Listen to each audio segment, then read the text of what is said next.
Hello friends, my name is Rajan Ashokrao and I welcome you to Manthan. In Manthan, I suggest an alternate model of universe, a universe where gravity does not exist. The obvious question would be, if the gravity does not exist, how is it that we are still grounded on Earth? Let me explain. When I say gravity does not exist, I do not mean that the force that keeps us grounded on Earth does not exist. The force does exist. It is just that the causal factor of that force is not Earth, but the space that surrounds us. One may say, how does that make a difference? It does. When you say gravity, it is the Earth that is doing all the work of keeping us grounded. But when we replace gravity with spacity, you free the Earth from the burden of attracting the another mass. The theory may sound outlandish if not backed up by sound fact, observations, reasoning and logic. And this is how we are going to go about it. Universe, as we know, is made up of a planet Earth, moon, many planets like that and their own respective moons, making a solar system, our own stars, many stars which make up Milky Way, many galaxies like our Milky Way, which are moving away from each other in an expanding universe and accelerating universe. And we are not going to question any of these facts. These are all well settled facts. What we are going to question is the claim that gravity is the force which holds this universe. That if not for gravity, the universe would not have turned out to be the way we see it. You take out gravity out of this equation called universe, the whole universe collapses. And how do we go about doing that? Fortunately for us, the classical model of universe has quite a few cracks in the form of contradictions. And these contradictions are not something which are minor and can be ignored. These are major, structural in nature and foundational. So when we study these contradictions, the idea is to sow the seeds of doubt in the minds regarding existence of gravity. Once we do that, we will try and study the spacity theory. The mandate of space, why does it exist in the first place? How does it act on different masses? And where do we see its existence in the universe? And once we are comfortable with the theory of spacity, we apply the theory of spacity to all these contradictions and we will see that it is beautifully explained, all of them. And the next stage would be, we will see that these cracks or the contradictions are not just limited to gravity in classical model of universe. It's beyond that. For example, early universe. We all know that it's all started with the Big Bang, where it was just pure energy, no matter whatsoever. Matter came only a little later. How did universe manage its early stage, the most influential stage, without gravity? Then once the matter was formed, classical model of universe fails to explain why spiral galaxies formed, typical structures of barred or non-barred structures in galaxies were formed, why Ansea was formed. But when you apply spacity, you'll beautifully see that all this is explained. It unravels itself on its own. Then we also need to understand, when we are talking about spacity, vacuum as such. It is generally said that when we go away from planet Earth and when we go into the space, there is hardly any matter available, and hence the space has got absolute zero pressure. It is zero pressure because the matter does not exist in space.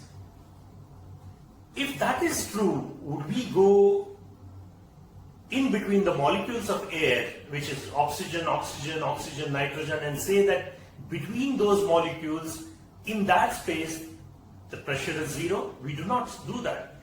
We consider space as 1 bar atmospheric pressure near Earth. So how is it that we consider space, in the space, the pressure as vacuum, as absolute zero pressure? And then we study the properties of light. There is an experiment called as Slit Experiment in physics, wherein the classical model of universe is unable to explain how and why the photon behaves the way it behaves. And when we apply spacity, it is beautifully explained. And when we are studying the double slit experiment, we will see that there is an aberration of the photon's behavior, which possibly suggests that light may not be traveling either in straight line or as a wave or as a combination of both. It may be traveling as expanding bubbles. We will study that in future. Before we address the contradictions, let us see how gravity is understood in classical model of universe. It all started with Newton's theorem, wherein he defined gravity as a force of attraction between the two masses, which was directly proportional to the masses in consideration and inversely proportional to the square of the distance which separates them. This in turn was superseded by theory of general relativity from Einstein. And still, why do we keep it? Because it's a good approximation of mass, the way it behaves on planet and many planets in the solar system. It is just that there were these major aberrations where Newton completely discounted for the fact that space exists and that he could not explain the aberrations in Mercury's orbit. And that is when we come to Einstein's general theory of relativity. What he suggested is that massive masses in the universe have the tendency of bending space around them. And that bent space in turn guides the smaller masses as to how to move. Now this tandem or tango of mass and space leads to a gradient which we know as gravity. Now you may say, Einstein has already addressed space in the equation. Why is it that we are coming up with another theory again based on space? However radically different these theorems look, but we will realize that they are on the same side of the fence. They are trying to qualify and justify the existence of gravity, whereas what we are saying is gravity does not exist. If you see, the common factor in these two theorems is that larger the mass, stronger is the influence. What I mean by influence is the gravity itself. Farther the mass, weaker is the influence. Whether you take Newton's theorem or Einstein's theorem, they are the same. Now coming to Einstein's theorem and aberrations. In real life, they have not been able to find one. But imagine a situation wherein you see that, as is said, that the strength is the greatest strength is the greatest weakness. In this particular theorem, the greatest strength of this theory is the gradient itself. And this gradient exists because of different masses coming into picture. What happens when this mass is exactly equal to this mass? Let us consider our own solar system. Remove all the planets from the solar system. Let's have just the sun as our mass. It's the only mass in the universe, let us consider. Let us do Control-C, Control-V, which is, let us create a twin, exact replica of the sun, which bends the space exactly the same way as our own sun. When they come near each other, what would happen? Thanks to this gradient, the massive mass detects the smaller masses. It's like a radar scanning. Anything which is coming and getting affected because of this gradient is guided by, guides the space, the planet in turn. But what happens when these gradients are exactly similar? When they come near each other, would they just slide by? These are the kind of aberrations. Of course, such a thing never happens in the universe. You will never, at least at the galactic stage, get two masses which are exact replica. But we are talking about theorems. Theorems should be able to handle in any case, all situations. So let's now go to the contradictions themselves. As the name suggests, velocity curve, it's all about the speed of planets and the speed of the stars. We have already seen that farther the mass, weaker is the influence. So when they try to find the speeds of all these planets, as you go away from the center of the sun, the speeds were reducing. This is what is called as velocity curve. The speed is reducing as you move away from the sun. So the scientists wanted to see if it holds good, the same in galaxy also, because gravity affects all masses in the same way. And they were expecting that the gravity would be, influence would be reducing, and hence the speed also would be reducing as you move away from the central supermassive black hole. But what they found was exactly opposite. Instead of the speeds reducing as you go away from the black hole, the speed of the stars was increasing. Let me put it this way. You have the central massive mass. When you consider these smaller planets in the solar system, it is planets. When you come to galaxy, these are stars. When we see in solar system, because of the influence which is weakening, when the first planet travels 90 degrees, the rest fall back, which is understandable.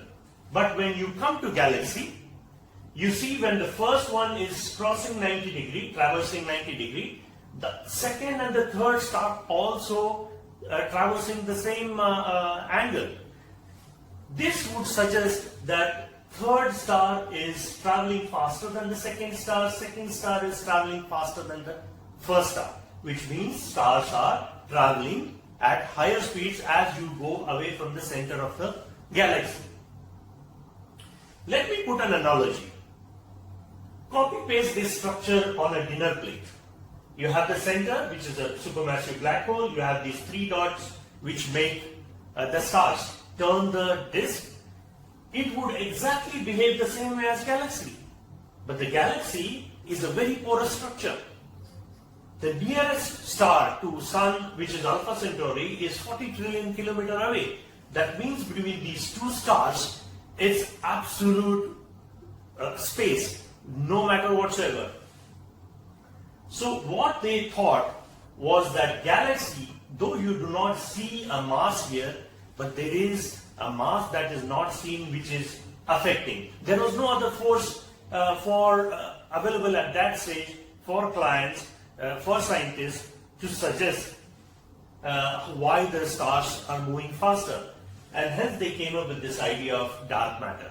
They poured in a matter that was dark in the sense it is cannot be detected, cannot be felt, cannot be measured, and that is affecting the galaxy. So now they have fixed the galaxy as such, which is now it is okay to say, because there is more mass to the galaxy than is seen in the eye, the stars are traveling faster as you move away from the sun, from the center. But the contradiction does not end here. This is just a pictorial representation of a galaxy. Galaxy, in fact, has an inner ring of stars, densely packed, but they have got spiral arms also. When the scientists observed the speed of the stars in the spiral arms, it was neither following the increasing speed, nor was it dropping as was expected earlier. In fact, the speed remained constant. And if this has missed your observation, our solar system is not affected by dark matter. And solar system is what galaxies are made of. Every star has got a planetary system. So when you are pouring this dark matter, it is applicable only to the stars per se, but not the planetary system inside. And this is what we call it as a selective application of dark matter in the galaxy. Why we consider this as a contradiction is because the gravity should, wherever it is applied, whether it is solar system, a galaxy, different parts of galaxy, it should apply uniformly. If you are unable to apply it uniformly, like in the case of planetary system or in the case of spiral arms, any compensation that we are suggesting, at least that should be uniform. And what we see is that is not so. So the possibility that either the gravity does not exist or it does not work the way we think it works. Let's go to the next contradiction. This is about concept of centrality.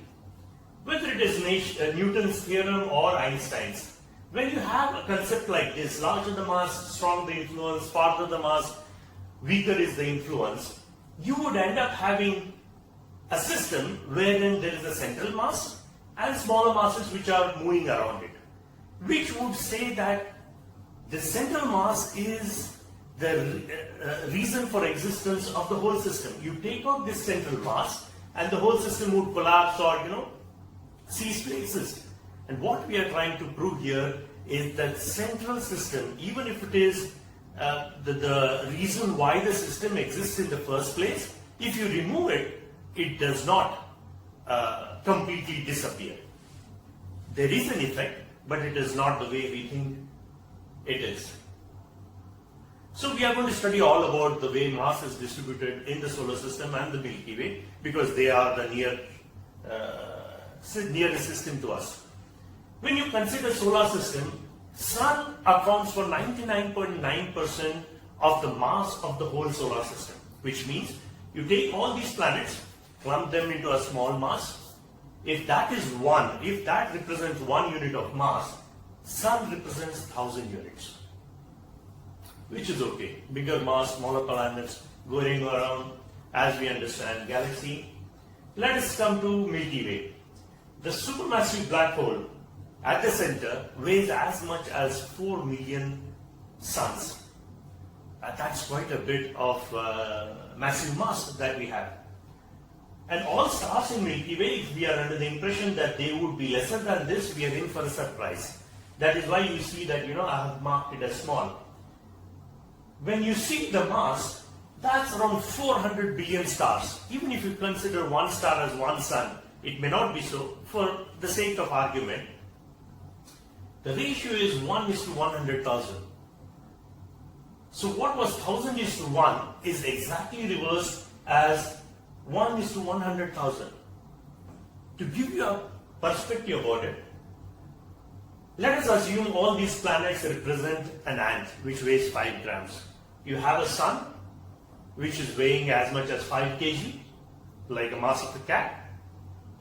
When you come to Milky Way, this ant, obviously they are not the same, but it is only representational to compare. If supermassive black hole is represented by an ant, all the masses put together, cumulative masses of the stars, would be something like a horse.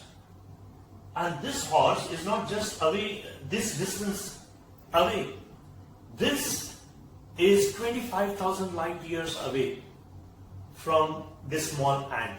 What we are trying to say is, this is just a mid-sized galaxy. There are galaxies which are bigger, and possibly this ratio is much, much bigger. Possibly this is an elephant or a dinosaur which is strutting around, and we are saying that supermassive black hole is the reason why it is happening.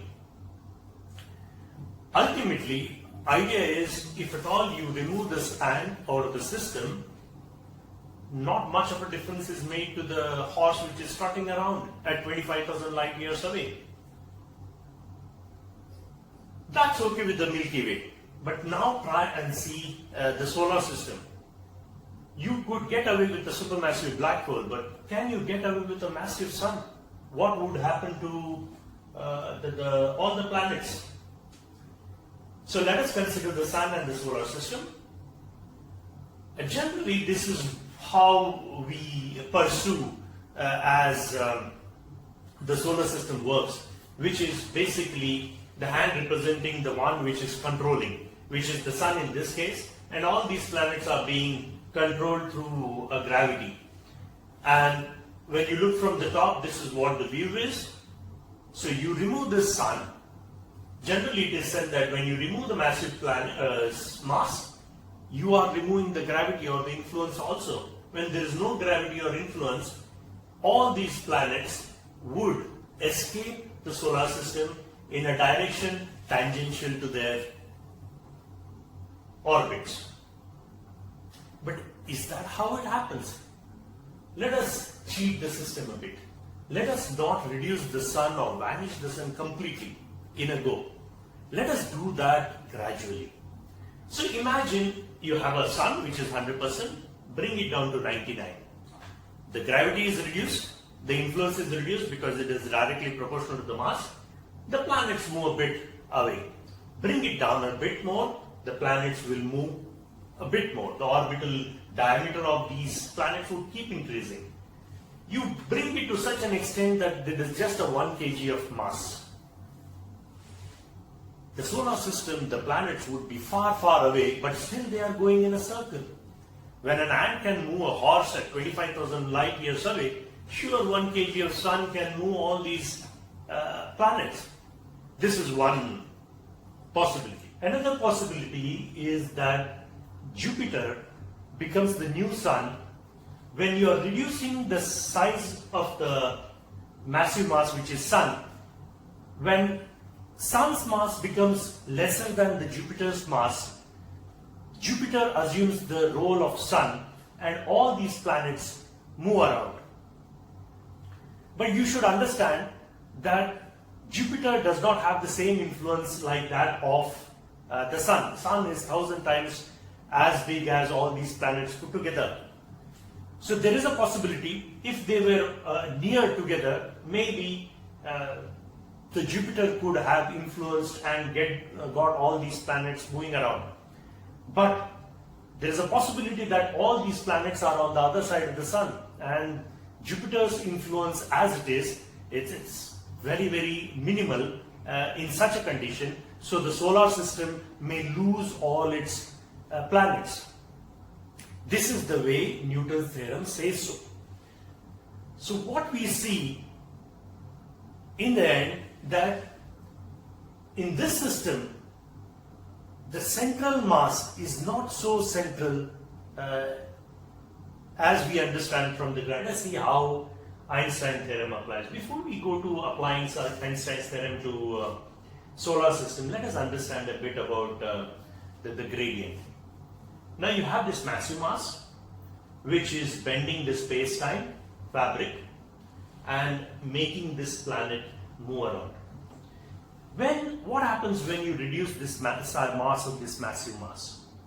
When you reduce it, its influence is also reduced, and hence this gradient which was steeper here, the gradient is shown as gentler. When the influence weakens, the mass also moves away. So we could say that, larger the mass, steeper the gradient, stronger the influence. Farther the mass, gentler the gradient, weaker the influence. Now consider this situation and the third situation. Let us switch these planets or masses, their places. The green mass or the smaller mass becomes as massive as the earlier massive one. The first massive mass becomes smaller. You will see now that this massive mass bends the space more than what this massive mass is bending. Now the situation is flipped. That means now this becomes the massive mass and this one goes around it. Now let us apply the same thing to the solar system.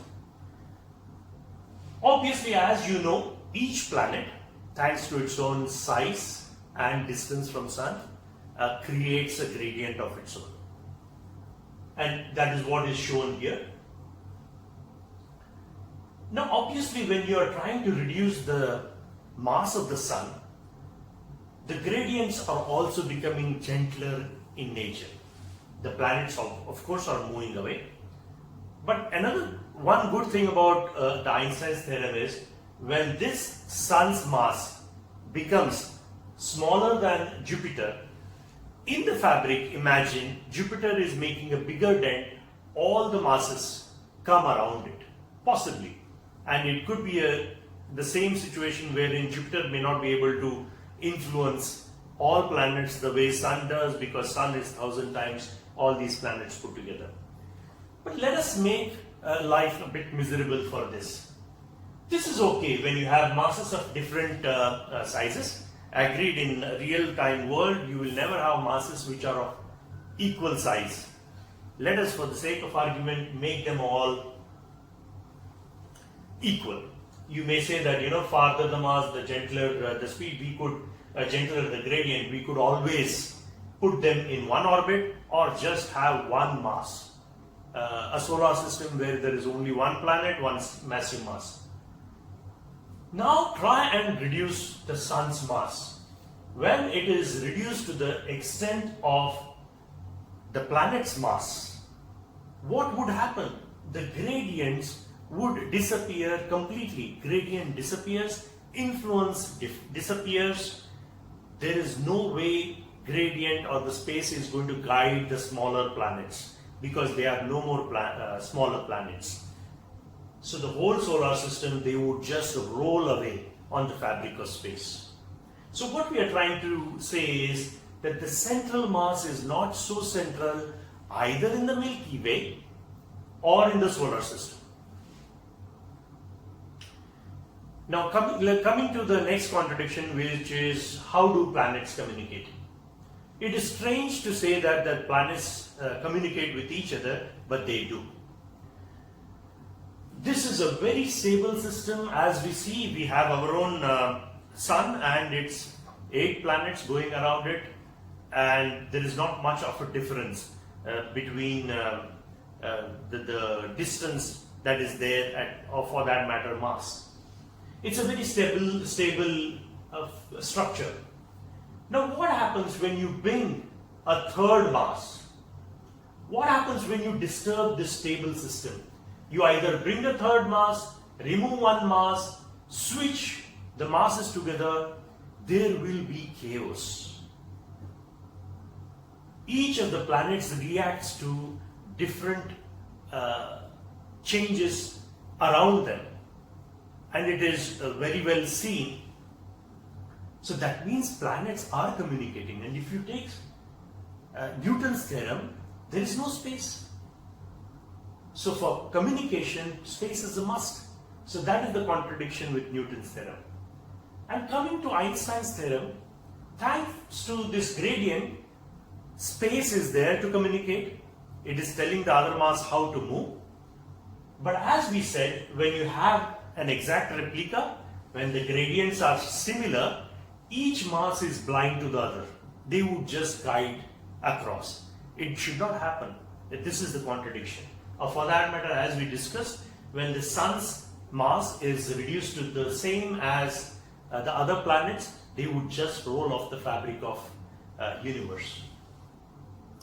And you would also see that the gravity is almost negligent when it comes to the molecular level.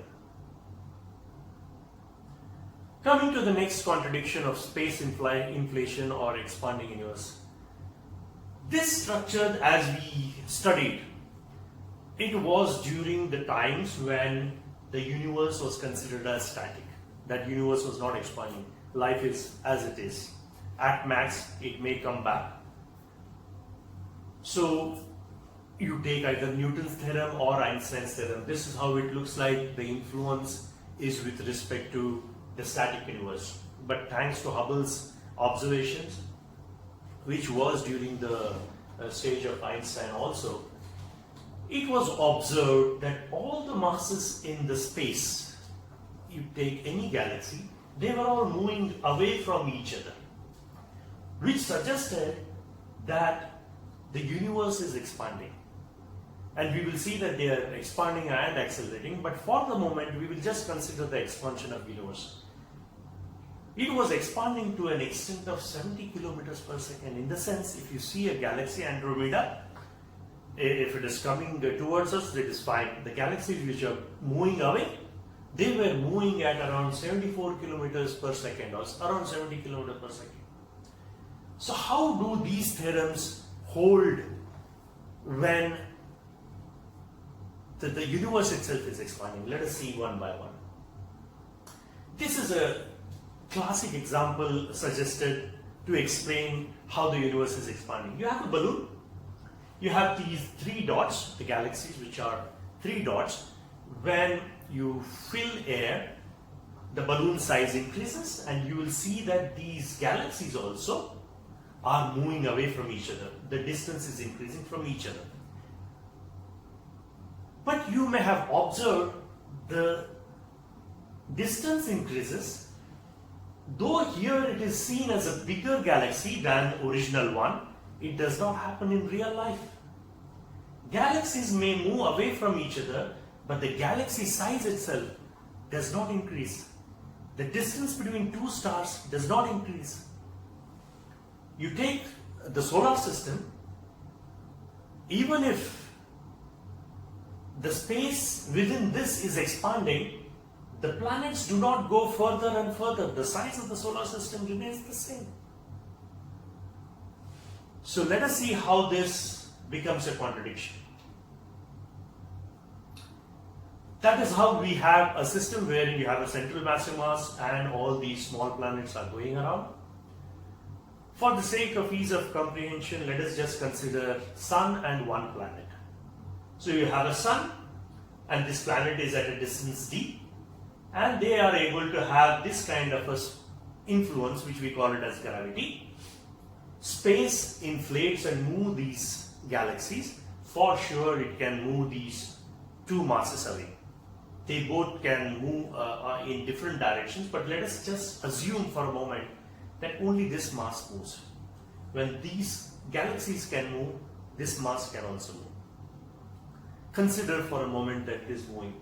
When you move this M2 to this place, the distance that was d has become larger, and obviously when you have the same masses and the distance is increasing, the influence is weakening. So the gravity which was stronger here is becoming weaker here. No, it does not happen that way. This mass is not moving. The planets are there where they are, even if the space is expanding. So I need to bring it back to its original place. If I have to bring it back, the only way is this influence has to increase. How do I influence this? How do I increase the influence? Either reduce the size of this mass or increase the size of the central massive mass. Is that possible? Even if Sun puffs up, the idea is not puffing up. You have to add more mass. If Sun was weighing 1 kg, it should become 2 kg because it has to bring it back. So this is how we see.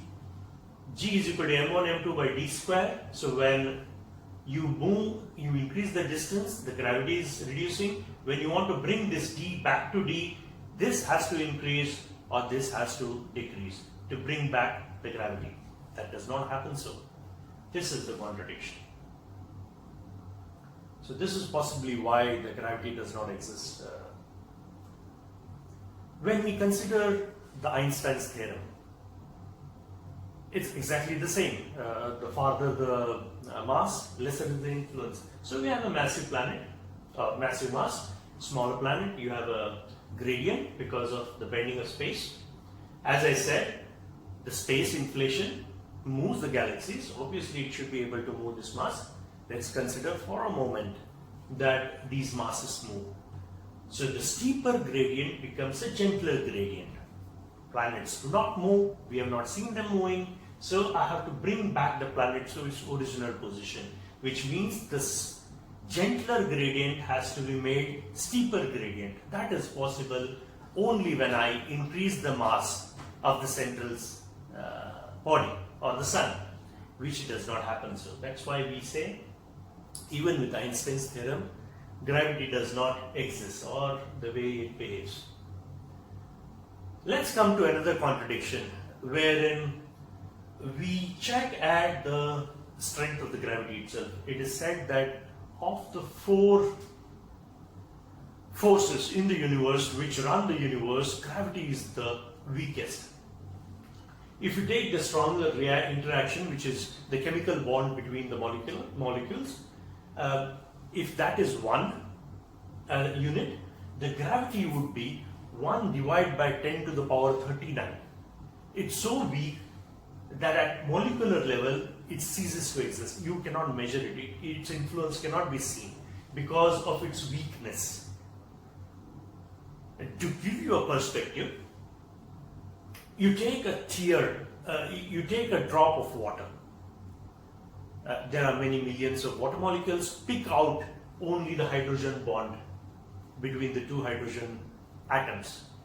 Put them in one side of the scale, and on the other side you put the entire planet's gravity, the force of gravity. It is equivalent to that. So you can imagine this is how weak the gravity is. And when it comes to the race of the universe between all these, it is gravity which gets the top bill. Gravity is the one which is supposed to create all these massive masses, despite being the weakest force of the four ones. So what is being implied is, generally you see when you have an input, you have a process, you have an output. If you want an output which is violent, and these are all violent structures, you have stars which have violent plasma, you have planets which are having molten core, so these are violent outputs. To have a violent output, one of these should be violent. Either the input is violent, strong, very strong, or the process is violent. But what we see here is, to begin with, either in the early universe or later stage, it just was hot static gas. No kinetic energy, just hot static gas. And we are saying that the weak force, that is gravity, is coalescing all this matter. Time is the only thing which is massive here. And this ends up violent structures like this. Not just violent, non-uniform structures. And again, when you come to pre-matter, in the sense early universe, all that we have studied with respect to the Newton's theorem, Einstein's theory of general relativity, or for that matter Einstein's theory of E is equal to mc square, the common thing is the matter. You don't have matter, nothing of this exists. But there was a stage in the early universe where it all started, a big bang. The matter did not exist. It was just pure energy. And classical model of universe does not, because it depends on gravity, it fails to explain how did the early universe manage its life without gravity. And this is a very, very important part of any existence, the beginning. We know for sure how mass is converted to energy, which is E is equal to mc square, but classical model of universe does not give you an option as to how energy is converted to mass, not at least when the gravity is there. About absolute zero pressure. As I said, we are talking about space. It is important for us to study what vacuum and what absolute pressure, absolute zero pressure is in classical model of universe. It is generally said that, as you, when you are on the planet Earth, we are subject to around 1 atmospheric pressure. It is the weight of all the air column that is there acting on our head. That is around 1 bar, 14 psi. As you move above, as you move away from the planet Earth's surface, the air gets rarefied in the sense that there is less of air as it is as you move, and then the weight of the air on you is also reducing, and hence the pressure keeps on reducing to an extent when you reach the space. You don't have any air, you don't have any molecules of matter, and when there is no matter, it is considered as vacuum, which is absolute zero pressure. Let us understand. You have a jar. You have these 5 molecules, which represents a particular pressure. You add one more molecule in this, the pressure increases. You remove one of these molecules, pressure reduces. When you keep reducing, and in this jar, when you remove all these molecules, we say that there is vacuum. This is zero pressure. But do we go and say that the space here between these two molecules is empty and hence the pressure is zero? We do not do that. We consider this system as one system and the pressure is P. When we do not say that this particular space is absolute zero, Why are we saying the same thing here? This is the universe, you have the earth, you have the moon, you've got all these galaxies, and this universe as a system has got its own matter. So why are we coming here and saying that this is zero pressure? It is not. There is positive pressure, which we call it as space pressure. This is one of the contradictions in classical model of universe, which is beyond gravity that we were discussing. And coming to light travels, this is another contradiction which is there. There is an experiment called as two-slit experiment, also known as double-slit experiment, wherein generally we understand light traveling as a straight line, and sometimes we know that it travels as wave. So when they did this experiment and allowed this light beam to travel through a slit, obviously as expected there was a patch of light on the other side. When they made these two slits, they were expecting them to be just 2 bars of light on the other incidence on the other plane, because light travels in straight line. But what they saw was not this. What they saw was this, an interference pattern of equally spaced dark and lighter shade or brighter shade of patches. And the strange thing was, they wanted to see what happens when you do not send all these light beam together as independent photons being sent one after the other. Strangely, even after that, the pattern was that of interference pattern. So you can see that when there is a single slit, it is traveling like a light, single straight line. When it is double slit, it is traveling like a interference pattern or as a wave. Even when you send photon by photon, ultimately over a period of time you have the same pattern of interference pattern, suggesting that it is wave. And then when they try to detect, putting a detector on to find out what is happening to photon between these two planes, they found that moment that the detector is switched on, this pattern came back, wherein there was a suggestion that it is traveling in straight line. Detector is switched off, comes back to normal wave pattern. Let us summarize all the contradictions that we have addressed so far. Gravity, if at all it exists, it should apply in the same way all across the universe in every situation. If at all there is any deviation, any compensating factor that you want to justify that with should also apply uniformly all across the universe. Any selective application will question the very edifice of the classical model itself. Whereas in spacity, you would not need to resort to any concept like dark matter. Second contradiction is one of the concept of centrality. Any model which is based on larger the mass, stronger is the influence, farther the mass, weaker is the influence, invariably leads to a system which has a massive mass in the center and the smaller masses going around it. The central mass is not just the reason for creation of the system itself, but it is also the reason for continued existence of the system. This somehow would suggest that there is no life after the central mass, or at best an altered life. In the sense, if you remove the central mass from the system, either the system ceases to exist or it morphs itself into a similar smaller mass, with the second best assuming the position of the numero uno, its predecessor.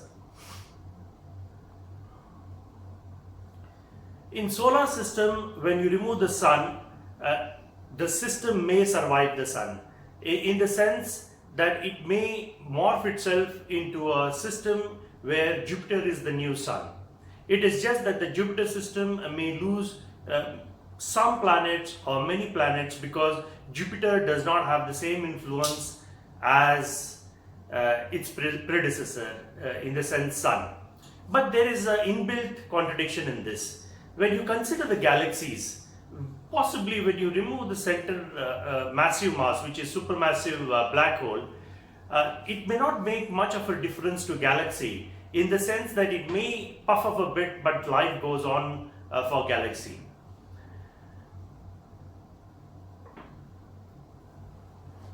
But in all this, we observe one common thing, and that is that all the masses are of different masses and weight. Agreed, in reality, you do not have a system with all the planets of the similar or same masses. But this is realm of theory. There should be a universal theory which is applicable to all possible conditions, and Milky Way and solar system should just be the two possibilities in for those theorems.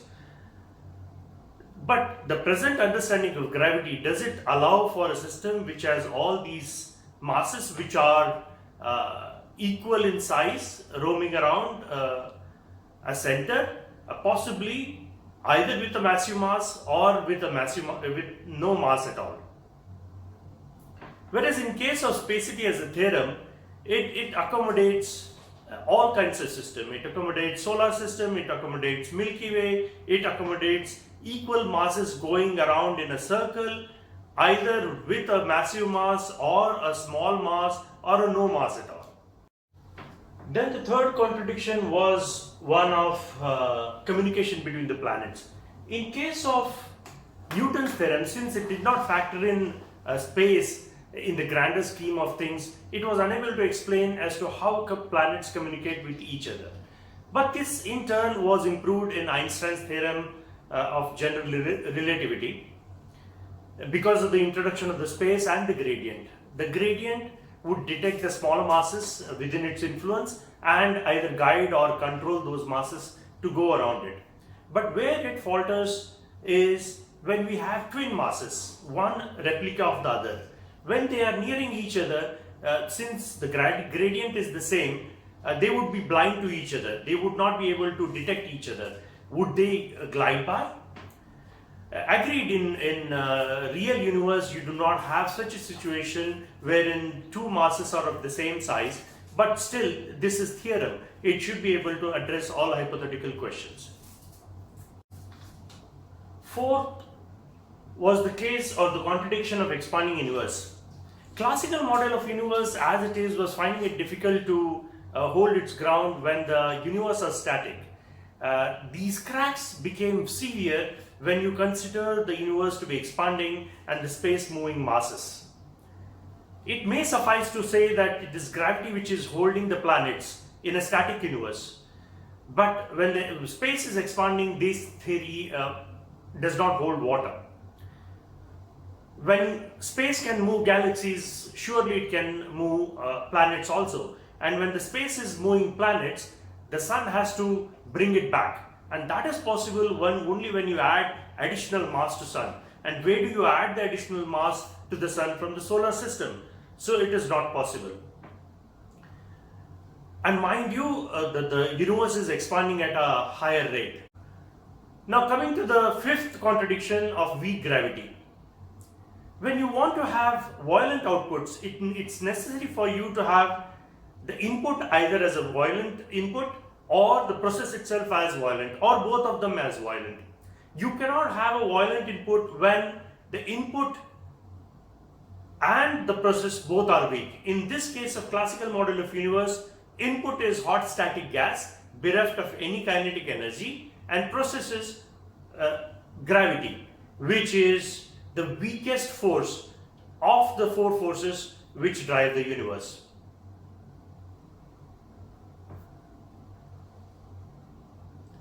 And mind you, this is with a universe which is static in nature. There is nothing which is stopping the masses from coming towards each other. Imagine how the situation will be when the universe is expanding. You will have to have a force which is, or a violent force which is violent enough to bring all these masses together against the space which is trying to move them away from each other. The sixth contradiction was one of early universe. A classical model of universe fails to explain as to how universe managed to survive its early stage, the most influential stage in its life cycle, without gravity. To begin with, we all know that it all started with Big Bang, where it was all pure energy. So how did life of universe manage without gravity? one may try to justify the absence of gravity with E is equal to mc square, but we have seen that even now the energy is trapped in mass, however massive it may be, but still it has no predictable effect on the universe around it unless exploited. Now coming to the last contradiction of absolute zero pressure. We consider space as vacuum and attribute absolute zero pressure to it, saying that there are no matter or mass in it. But when you consider universe as a system, it has mass, it has when the system has mass, it has density, kg per meter cube. When you have density, you have pressure, kg per meter square. When you have pressure, you have force, spacity. So it is contradictory in itself to say that space as a vacuum has got absolute zero pressure. Just the way we do not consider the intermolecular difference, the intermolecular space between air molecules as vacuum, but consider the whole system of air as at one atmospheric pressure, we also should not consider the space between Earth and Moon, which is space, as absolute pressure. Absolute zero pressure. Absolute zero pressure is only when there is no mass at all in the universe, which is the state of nothingness. Having summarized the contradictions, we hope that we have been able to sow some seeds of doubt regarding the existence of gravity. Now let us move on to the alternate model of universe, Manthan. To begin with, we had this observation wherein these two masses were coming together, related to apple falling on the earth. But now we are saying that the gravity does not exist. Gravity being the force of attraction, which is a pull force, does not exist. But still we see that the force does exist. Apple is still falling to the ground and we are still grounded on earth. So what is it, that alternate force, which can create the same resulting force of these masses coming together? And it should not be pull. It has got to be push force. So the only thing which can make these masses come together other than the pull force is a push force. And what is it that can be pushing it external to the masses? There is nothing but space around it. So that is why we call it as spacity.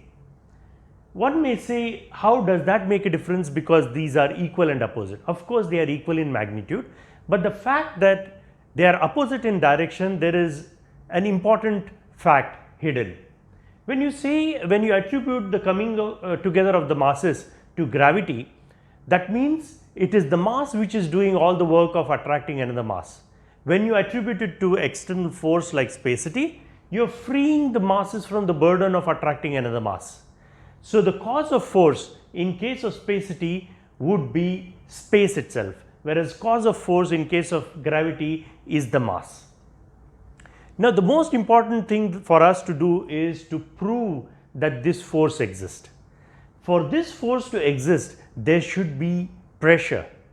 Pressure is kg per meter square.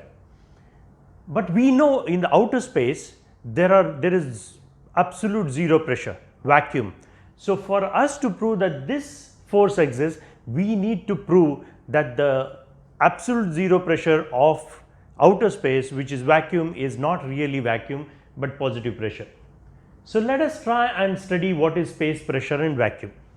The air that we breathe in is said to be at atmospheric pressure of 1 bar. This is to say that it is equivalent to the weight of the air column that is acting on our head, all the way miles of air column that is there on the surface of planet Earth. As you go away from the planet, the surface of the planet Earth, this pressure keeps reducing because the air is becoming rarefied.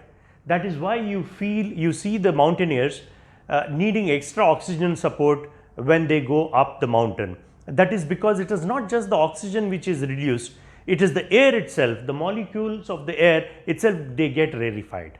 And when you go sufficiently away from the surface of the earth, what you encounter is outer space, and outer space wherein you do not have any matter whatsoever, and we call it as vacuum or absolute zero pressure. Let us try and understand the pressure scale. We started from here, atmospheric pressure of 1 bar. Let us assume that in this jar there are 4 molecules and this represents 1 bar of pressure. You add 1 molecule to it, the pressure increases, and this is what we measure on a gauge as gauge pressure. You remove a molecule, the pressure reduces. You remove these molecules such a way that the jar is completely empty. That is when we call it as absolute zero pressure. This is vacuum, you cannot go any below that. So ultimately the total pressure is gauge pressure, you add 1 atmospheric pressure and the absolute zero pressure being 0. But to understand the concept of absolute zero, let us try and study temperature scale a bit. So we have 0 degree centigrade and 100 degree centigrade to begin with. 0 is known as freezing point, 100 is known as boiling point. So this scale is based on the state of water as it exists at different temperatures. At 0 degree centigrade it is as a solid in the form of ice.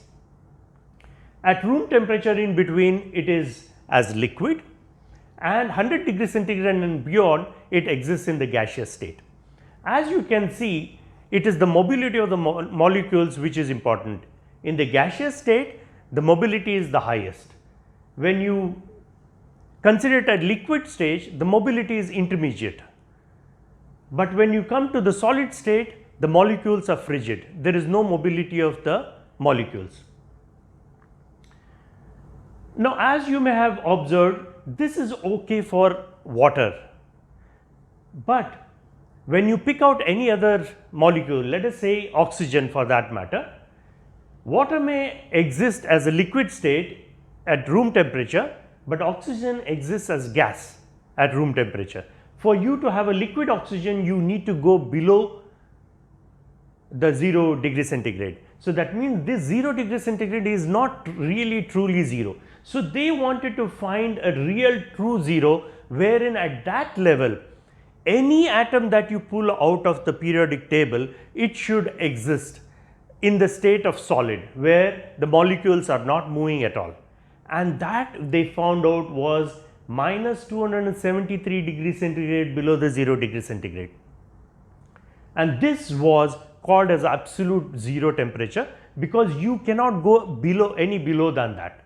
So now let us try and see if the absolute zero pressure that we studied here, where we consider this as vacuum, can be stretched down. Now what we said was that this jar has got 5 molecules, you keep on removing them, you reach a stage where there is vacuum in this gas, in this jar. Now this system or vacuum is very similar to the vacuum that we consider in outer space. Outer space also no matter, no molecule, hence there is no pressure, vacuum. But you increase the horizon of this outer space, we will come across Earth planet, moon, solar system, a few galaxies. When you consider this as our own little beautiful universe and compare these two systems, do they look similar? They don't. In fact, this looks similar to the pressure where there is positive pressure.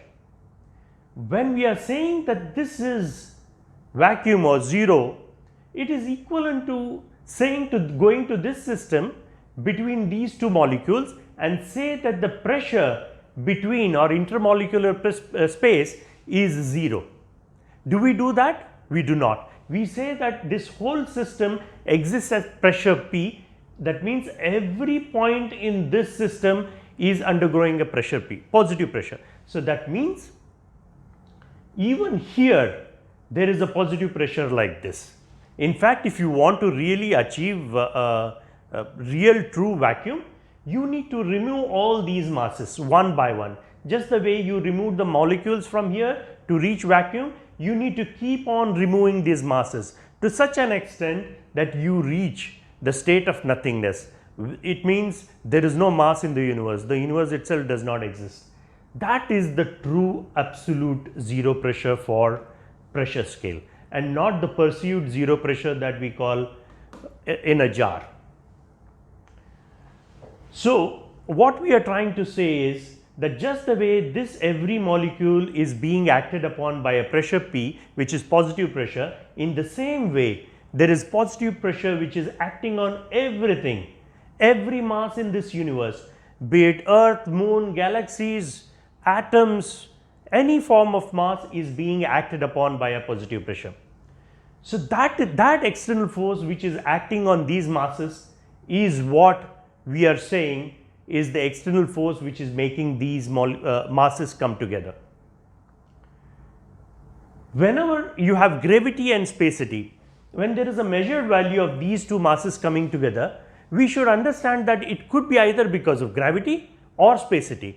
If gravity exists, spacity does not exist. If spacity exists, gravity does not exist. So we just now proved that there is positive pressure which is making these masses come together, and hence spacity exists. Since spacity exists, the measured values of these masses coming together cannot be because of gravity. To summarize, whenever there is matter in universe, there is density, because density is kg per cubic meter. So you have mass in a given volume. So when you have matter in universe, how much ever small it is, there is a density, there is kg per cubic meter. Where there is density, it leads to pressure, because pressure is nothing but kg acting on a unit square area, which is kg per square meter. So wherever there is pressure, the force is not far beyond. Because of the force, pressure exists. So this is how we are going to prove that spacity exists and the gravity does not exist. Now what is more important for us to understand is, in classical model of universe, we do not say why gravity exists. All we say is that gravity is the property of a mass, but we do not try and find out what is the business of this mass to attract another mass. Why should it attract another mass in the first place? So let us be a bit more harsh on Manthan or alternate model of universe. Let us try and find out why should there be spacity. We cannot just say it is a property of space. We need to find out what is the business of space that it is bringing two masses together. So for that we need to understand how space interacts with all other elements of the universe. So let us see how space interacts with energy, matter, life and time. When you put energy into space, we know that the energy dissipates. That means the space is having a negative effect on the energy. Let us see what happens when you put matter in space. When you roll a ball in space, it moves as long as it has inertia, but over a period of time it stops. That means space is having a negative effect on matter also. You put a life in space, obviously it dies. We have not yet come across a life which feeds on space. We may find a mass either existing on debris or the surface of a satellite, but surely a life cannot exist in absolute space. That means it has to feed on space. That does not happen so. So space has a negative effect on the life also. Space does not directly have an effect on time, but in the presence of a massive mass like planet, star, galaxies, black holes, we know that space does have a negative effect on time. We know a clock in space ticks faster than a clock on Earth, as is evidenced in GPS repositioning. So in a way what we are saying is space has a negative effect on everything in the universe, and what we see here is matter and life are nothing but another form of matter, energy. So space itself is having a tussle between all forms of energy. So, and then that we see whichever element that you take in the universe, you can put in the bins of space, energy and time. So these would be three prerequisites. Just the way you need energy, space and time of yours or of the labor to build a beautiful home, equally importantly you need energy, space and time to build a universe. Just the way space and time depend on energy.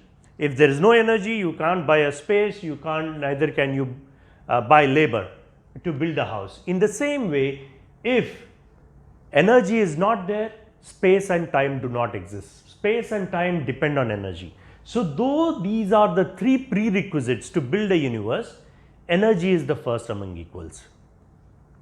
So when we have such inferences, we will try to put it in the form of a Venn diagram. So energy is the first among equals, so that is the bigger diameter. Space and time depend on energy, so they are the subsets. Space does not have direct effect on time, that is why they are not touching each other, but it is having an indirect effect in the presence of energy. And there is a tussle between space and energy all the time. So as time progresses, you can see the increased diameter of the time, the space also increases, but you can see the diameter of the energy reduces, but the total energy of this system does not change. It is only moving from energy to space to time. Energy is dissipating, but space and time are growing. So this whole circle is basically existence. You remove existence, what you have is nothingness. So existence in a way is in a cocoon called as nothingness.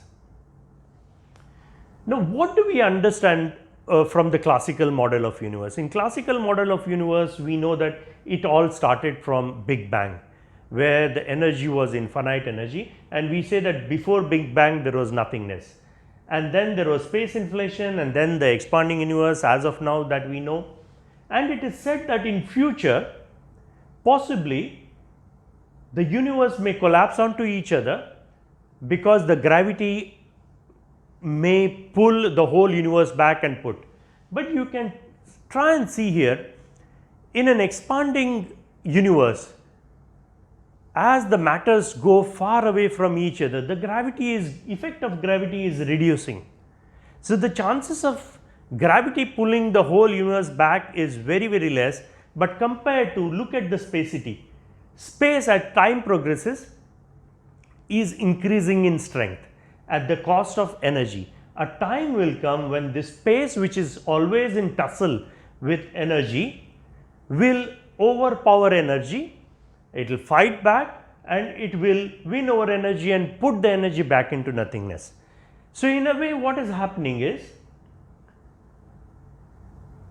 the infinite energy is escaping from the bottle of nothingness like a genie, and it is the space, as is seen with the tussle between all forms of energy, it is trying to put the infinite energy back into nothingness. And there is one more important thing that the space is trying to do. To begin with, the energy was at infinite level, and it is bringing back energy to infinite level back when the cycle ends. Because when it is bringing all the matter in the universe, because matter is nothing but another form of energy, when it is bringing it back to zero volume, because at nothingness the energy, space and time do not exist. That means space is zero. So when you are bringing all that mass to zero volume, that means you are converting it to pure infinite energy. So what inference that we get from this Manthan cycle, it is the space mandate to put energy back into nothingness. Since it has to act on, to do that, it has to act on all forms of energy, and mass is just another form of energy. And since it is acting on every form of energy, mass being one of the forms, the result of this mandate is expressed as spacity. So when you see a mass in the space, you should not see it in isolation. This mass is being held by space, and this space is acting on this mass. Now, what is more important now is, now that we know gravity does not exist, spacity exists, we know why spacity exists, we should be able to now find out evidences of its existence in the universe. So, it is simple, whichever phenomena that you are attributing it to because of gravity, you should be able to explain it with the help of spacity. So, let us take a couple of examples: high tides and gravity grounding us on the earth. So, this is the classical model of universe, where we are saying that the high tides that occur, they occur because of the attractional force of the moon, because there is a gravitational force exists between these two masses, and it was very evident because when as the moon moves, even the tides also follow the orbit of the moon. That means it was something to do with moon and it was attributed to gravity. Now, let us see how spacity is able to explain.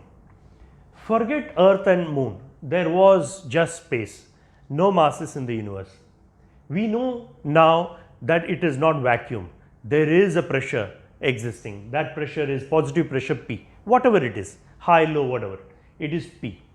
Now, add these two masses. Now, the space near this is going to be worked up, because the space was able, when these masses were not there, this space was able to create a pressure P, but in the presence of this mass, the space gets worked up. When you are worked up, your energy, your capacity to create this pressure drops a little bit, and that pressure difference is highest where the distance is the lowest. So, this in effect leaves a funnel where there is a pressure difference existing, and this pressure difference, there is a vacuum created here, not a complete vacuum, it is a pressure difference vacuum. So, in this funnel, the ocean's mass gets sucked, and that is why we see the tides forming. As the moon moves, the funnel also moves, so do the tides. Now, let us come to the next evidence, wherein we always say that thanks to gravity we are grounded, otherwise we would be lost in space. Now that we are saying gravity does not exist, we should be able to say how is it that space is grounding us on earth. When we are talking about being able to stand on gravity on face of the earth, either not being thrown into the space or sunk in, it is easier to understand if we replace the earth with water. It's at least you are standing on earth, but imagine if it is replaced by water, you would just sink into it. So, let us understand how gravity and spacity are able to explain this concept of sinking. So, let us take a beaker full of water and drop a pebble. We know it will keep sinking till it hits the bottom of the beaker. Of course, the sinking phenomena is explained by Archimedes' principle, where he says that weight of the pebble, if it is more than the weight of the mass water displaced, then it would sink. But we are not interested in that. We are interested in after sinking, why does it keep sinking till it hits the bottom? That is because the pressure at this level is P lesser. As you go down the depth, the pressure increases, because simply put, the weight acting on this, the top surface of the pebble, keeps increasing, and hence this gets pushed till it hits the bottom. So, what we are saying here is weight is pushing down, and that weight is being pushed down is because of gravity. Now, we need to say that that pushing down is because of spacity. Now, let us replace it with well, not just one well. Let us have two wells on either side of the planet. Drop the pebble again, and pictorially shown here, each of them would hit the bottom of the respective wells. Now, increase the depth of these wells so that they join together at the center, hypothetical situation, you will see that these two pebbles come and stay stationary at the center. They cannot move beyond the center, because if they move beyond the center, for an observer, this pebble would be seen as though it is that the pebble is raising from bottom to top, which is against the laws of physics.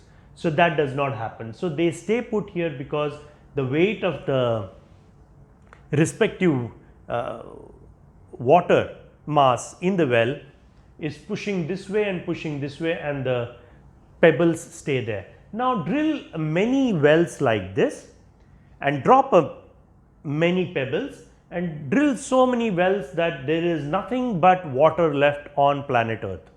There is no air, atmospheric air, there is no atmospheric pressure falling on this, acting on this. So you see that all these pebbles are resting or stationary at the center. Now let us try and see how the forces are acting at molecular level. Obviously there are trillions of molecules of water of this size, but let us just assume that there are just 6 or 7 of them.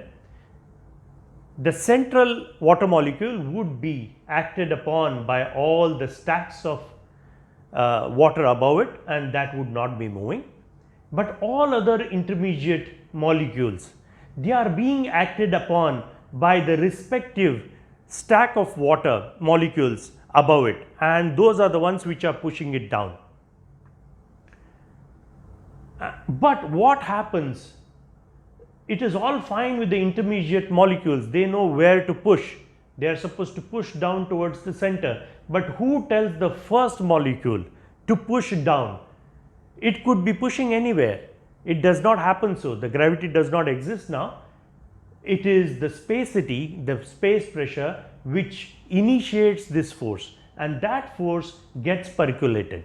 And here it makes more sense, because any shape that you change, let us say you cut this earth or watery earth here, the center is readjusted. It is difficult to say in gravity how is it that every molecule knows where the center is, and whenever the shape changes it knows where the new center is. Whereas in case of space, we know that the spacity is acting on all sides, and every molecule gets the information from the pressure that is being acted upon from outside. Now it is important for us to understand how spacity works on different masses. So we had this system of molecules in a jar, we tweaked the concept of pressure, and we proved that whenever there is a matter in universe, there is a positive pressure. And the Manthan cycle said that the mandate of spacity is to bring the masses together and act on it. It is important for us now to know how this pressure acts on these molecules. There are various possibilities. The possibilities are, what we have seen here is a theoretical situation wherein all these masses are homogeneous, in the sense every mass is similar to the other. But that is not the situation in case of a universe. We have all these masses which are different, heterogeneous masses. Ultimately, we see that the pressure P is acting on every side of this mass. So this is what we call it as holding pressure. This is the pressure which is ultimately holding the mass in space. How does it act? Let me explain to you. So we had pressure, density, which is kg per cubic meter. Let us consider two cases where the mass is constant and the volume is changing, and the next one is volume is constant, mass is changing. When you consider a larger volume, the mass is same. Let us assume there is a particular density, reduce the volume, come near this mass. Now what happens? The pressure P increases because the volume has decreased. So as you see, once you come near the mass, the pressure keeps increasing, spacity is increasing. It is the highest on the surface of the mass. Now let us see what happens when you keep the volume same and you increase the mass. Volume being same, mass is increasing, that means pressure also will increase as you increase this mass. That is why as you increase the mass, space or spacity also increases. That is how we see that when you move from moon to earth to Jupiter to sun, it is easier to walk on the moon than on Jupiter, let us say. It is because of the varying pressure, which is related to the density that we have considered. So we call it as a strong force because it is directly proportional to mass. There is nothing else but mass. Now there is another option where we are saying that the spacity, the mandate of the spacity is to bring masses together and act on it.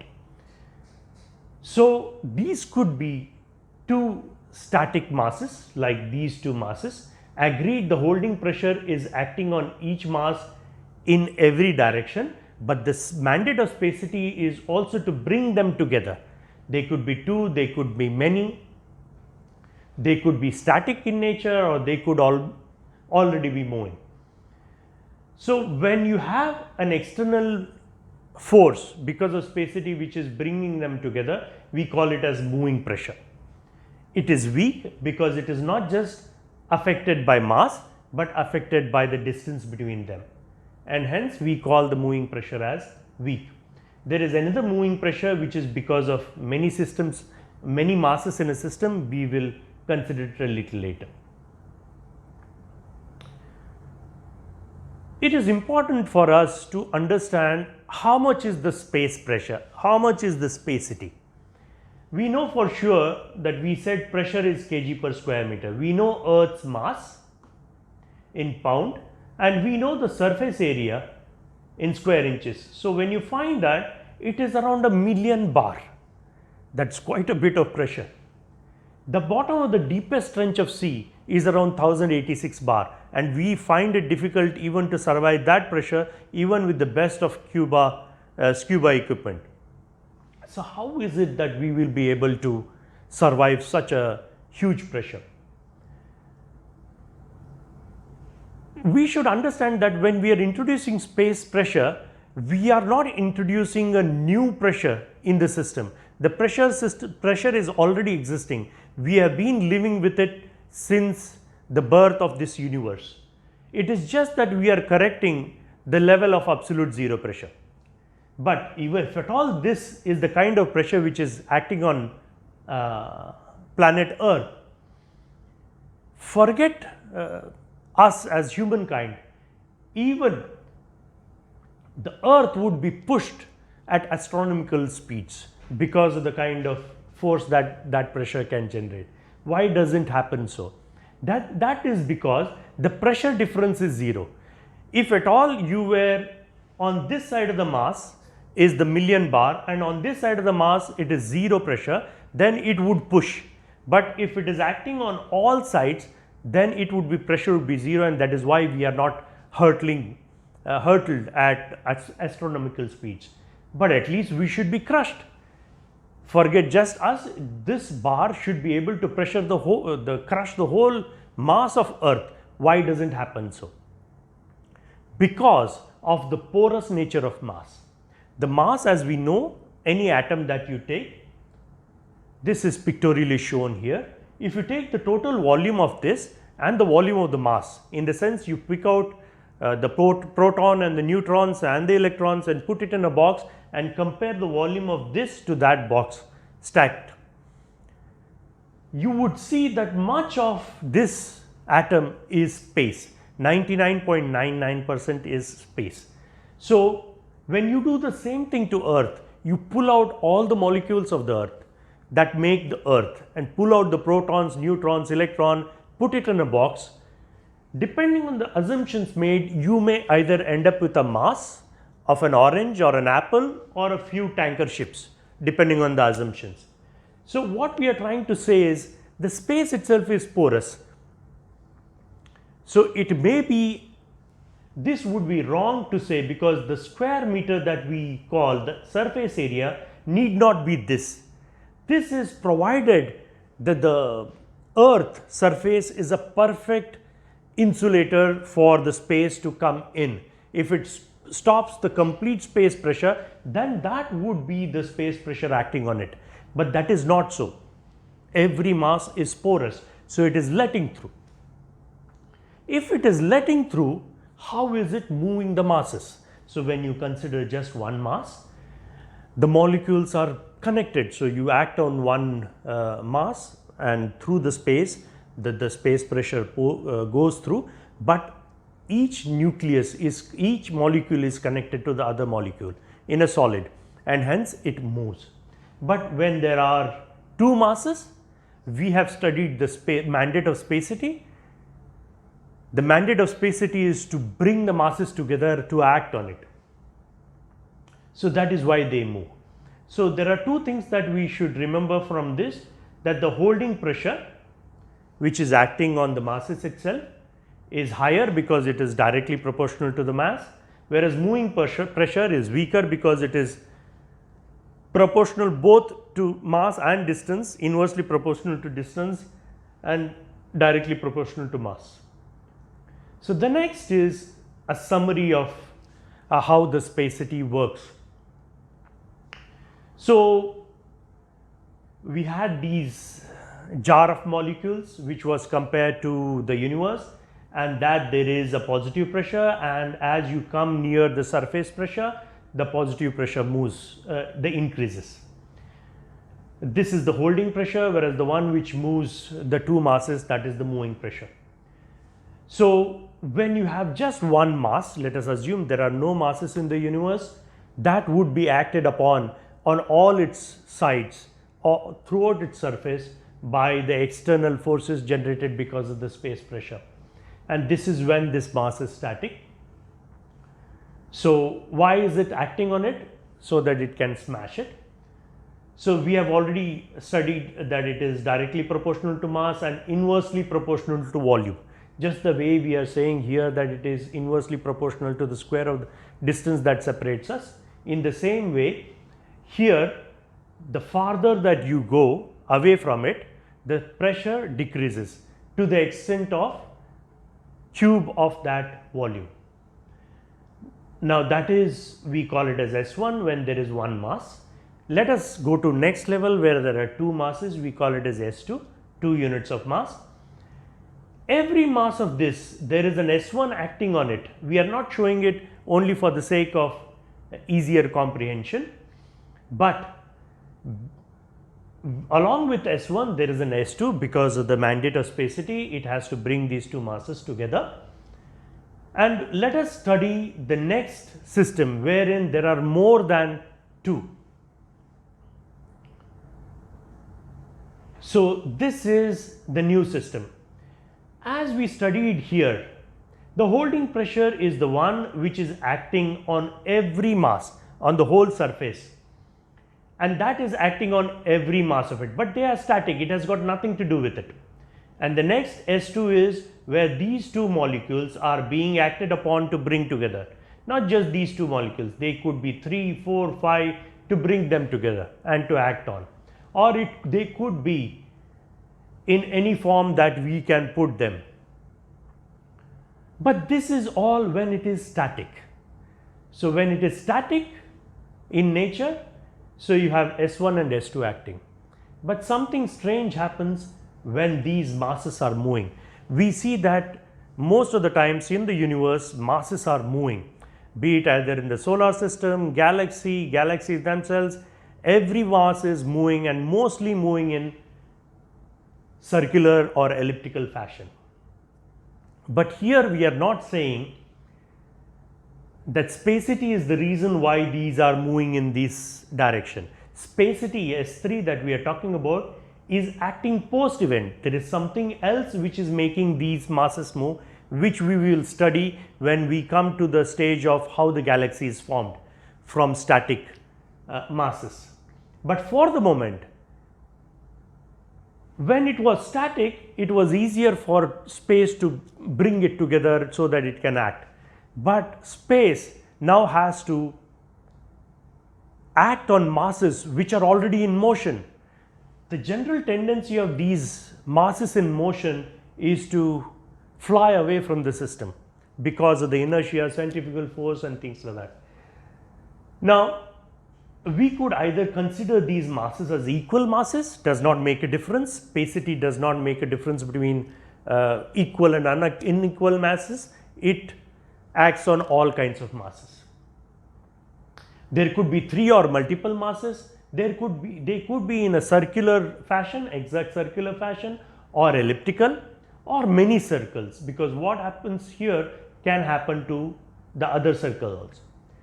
But in all this, the mandate of spacity is to hold these masses in motion together and bring them together and then smash.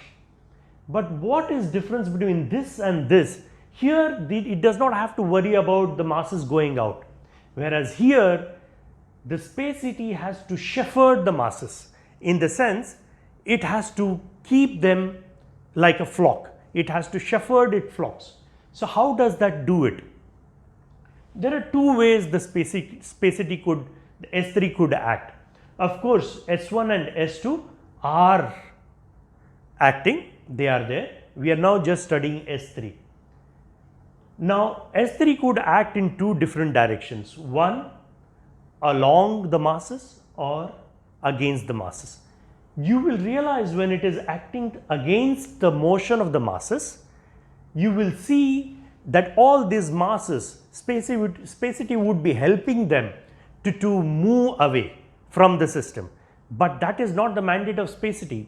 It wants to hold them together, shepherd the flock and keep it moving and then bring them together. So the only direction left for it to act is along the direction of motion, and that is how S3 is formed. And as you can see, this is nothing but a cumulative addition of all these small S3s which are acting on each mass, and this is directly proportional to the masses that we consider here. This is how we come to the end of this chapter. Now we will try and address all those contradictions, apply the theory of spacity to all those contradictions and see how it is able to explain. Having studied the concept of spacity as a theory, let us summarize it now. What we realized during the discussion about spacity is that it is wrong on our part to attribute vacuum to the outer space and then to say that outer space is at absolute zero pressure. True absolute zero pressure will be when you remove all the masses from the universe, when you reach the state of nothingness. That would be the true absolute zero pressure. As long as there is matter in the universe, there will be density. Density is kg per cubic meter. When there is density, there is pressure, kg per square meter, and the force is not far behind.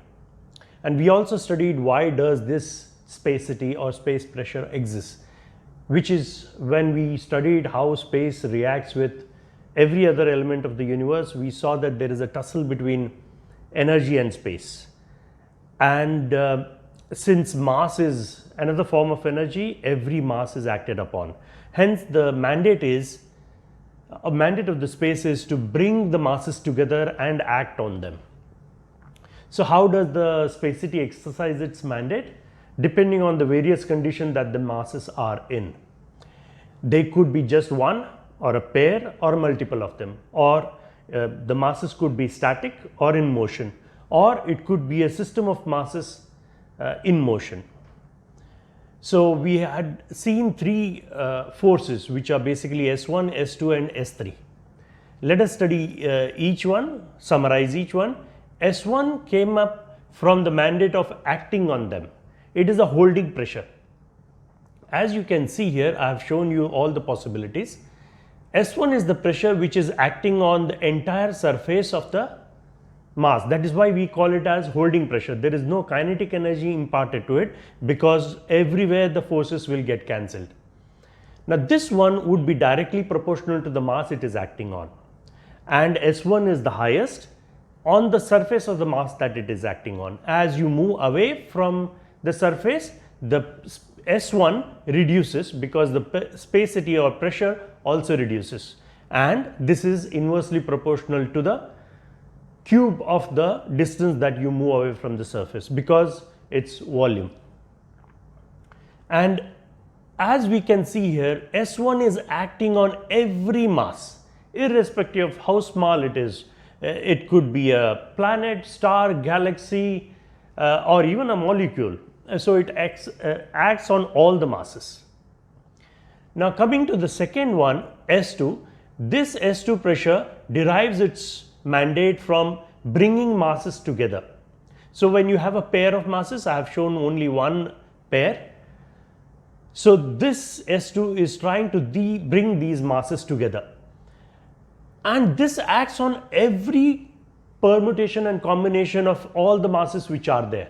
That means this S2 is not just acting on this pair, but on this pair, this pair, this pair, all possible permutations and combinations. And S2 is a moving pressure because it ultimately adds kinetic energy to the masses, and it depends on the two masses that it is acting on, and it is also depending on the distance that separates them. And hence, when the distance is increasing, the S2 is reducing. It's a doppelganger of gravity as such. Coming to the next pressure or space pressure, a force that is coming out of that is S3. The mandate again is bringing the masses together. This is when the masses are already in motion. S3 is not the reason for the motion of the masses. It acts once the masses are in motion, and it has two options, either to act in the direction of the motion of the masses in the system or against it. Going against would disperse the masses, and this S3 is a shepherding force. It is a shepherding force. It has to keep its flock together. So the only way it can act is in the direction of the motion of the masses in the system. And this, just like S1, is directly proportional to the mass of the system that it is acting on. And coming to S1, S2 and S3, they are not acting in isolation. When you have a system like that, each of them would be acted, S1 would be acted upon each of these masses, S2 would be acting on each of the pair of the masses, and then S3 would be acting if the masses are moving. Mandate of spacity could be to bring the masses together and act on them, but that doesn't mean that you cannot defy spacity. You can, provided you have the energy to spend. Now when you apply the space pressure or holding pressure S1 to Earth as a mass, we saw that the pressure on the surface would be around 1,000,000 bar. Why would this holding pressure not be a crushing pressure? At 1,000,000 bar, Earth would be crushed immediately. That does not happen so because of the porous nature of the molecules that make every mass in the universe. The molecule that we see here, much of it is all space, 99.99%. The proton, neutron and the electron, when you take those masses, they are only minuscule part of it. So the square meter area that you consider of the Earth as the surface area is not right.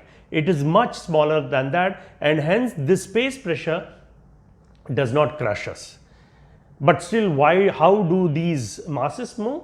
Because when the space pressure is acting or the moving pressure is acting, each molecule in a solid is connected to another molecule. So you act on one, other moves.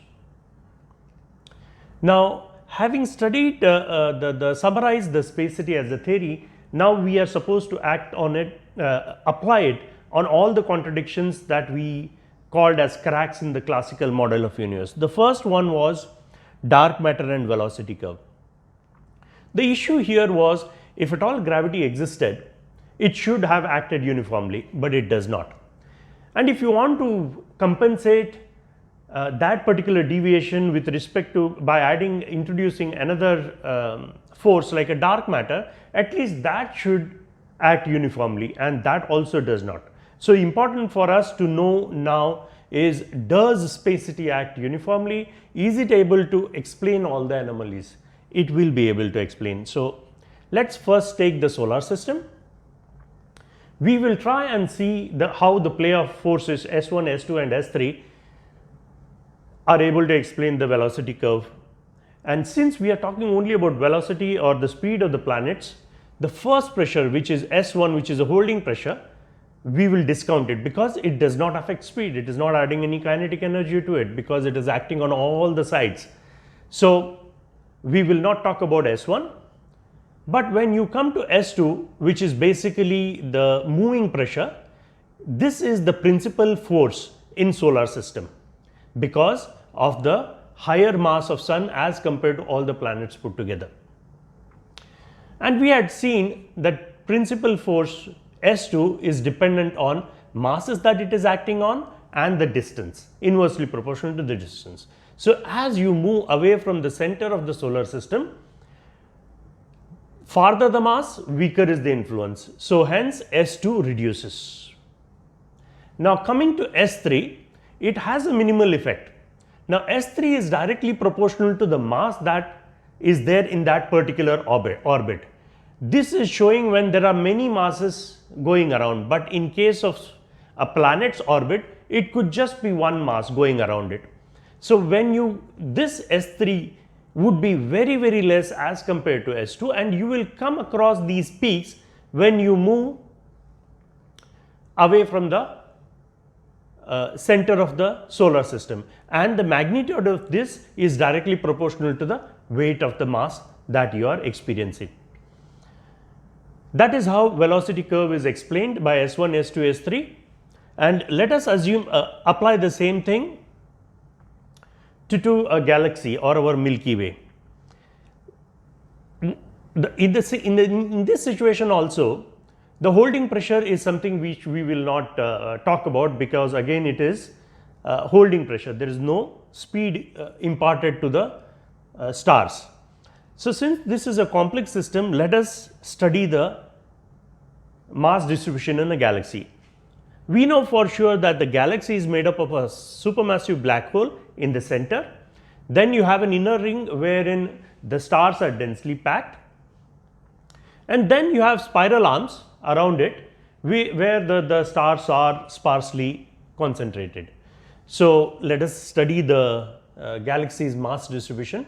So, you have a supermassive black hole which weighs as much as 40 million suns, and then you have an inner ring wherein the blue dots represent the stars in the inner ring, and they are forming the inner ring, and the grey dots are the ones which are forming the spiral arms. Now, let us try and understand how this velocity curve is explained by spacity. Let us first take the inner ring. In the inner ring, as you move away from the center of the galaxy, as the radius increases, you can see that the mass in that particular circumference or at that radius is increasing. And since S3 space force is a force that is acting along the direction of the motion of the masses, also increases, and since S3 increases or the force increases, the speed of these stars also increases. That is how you have this graph which is increasing as you move away from the center of the galaxy.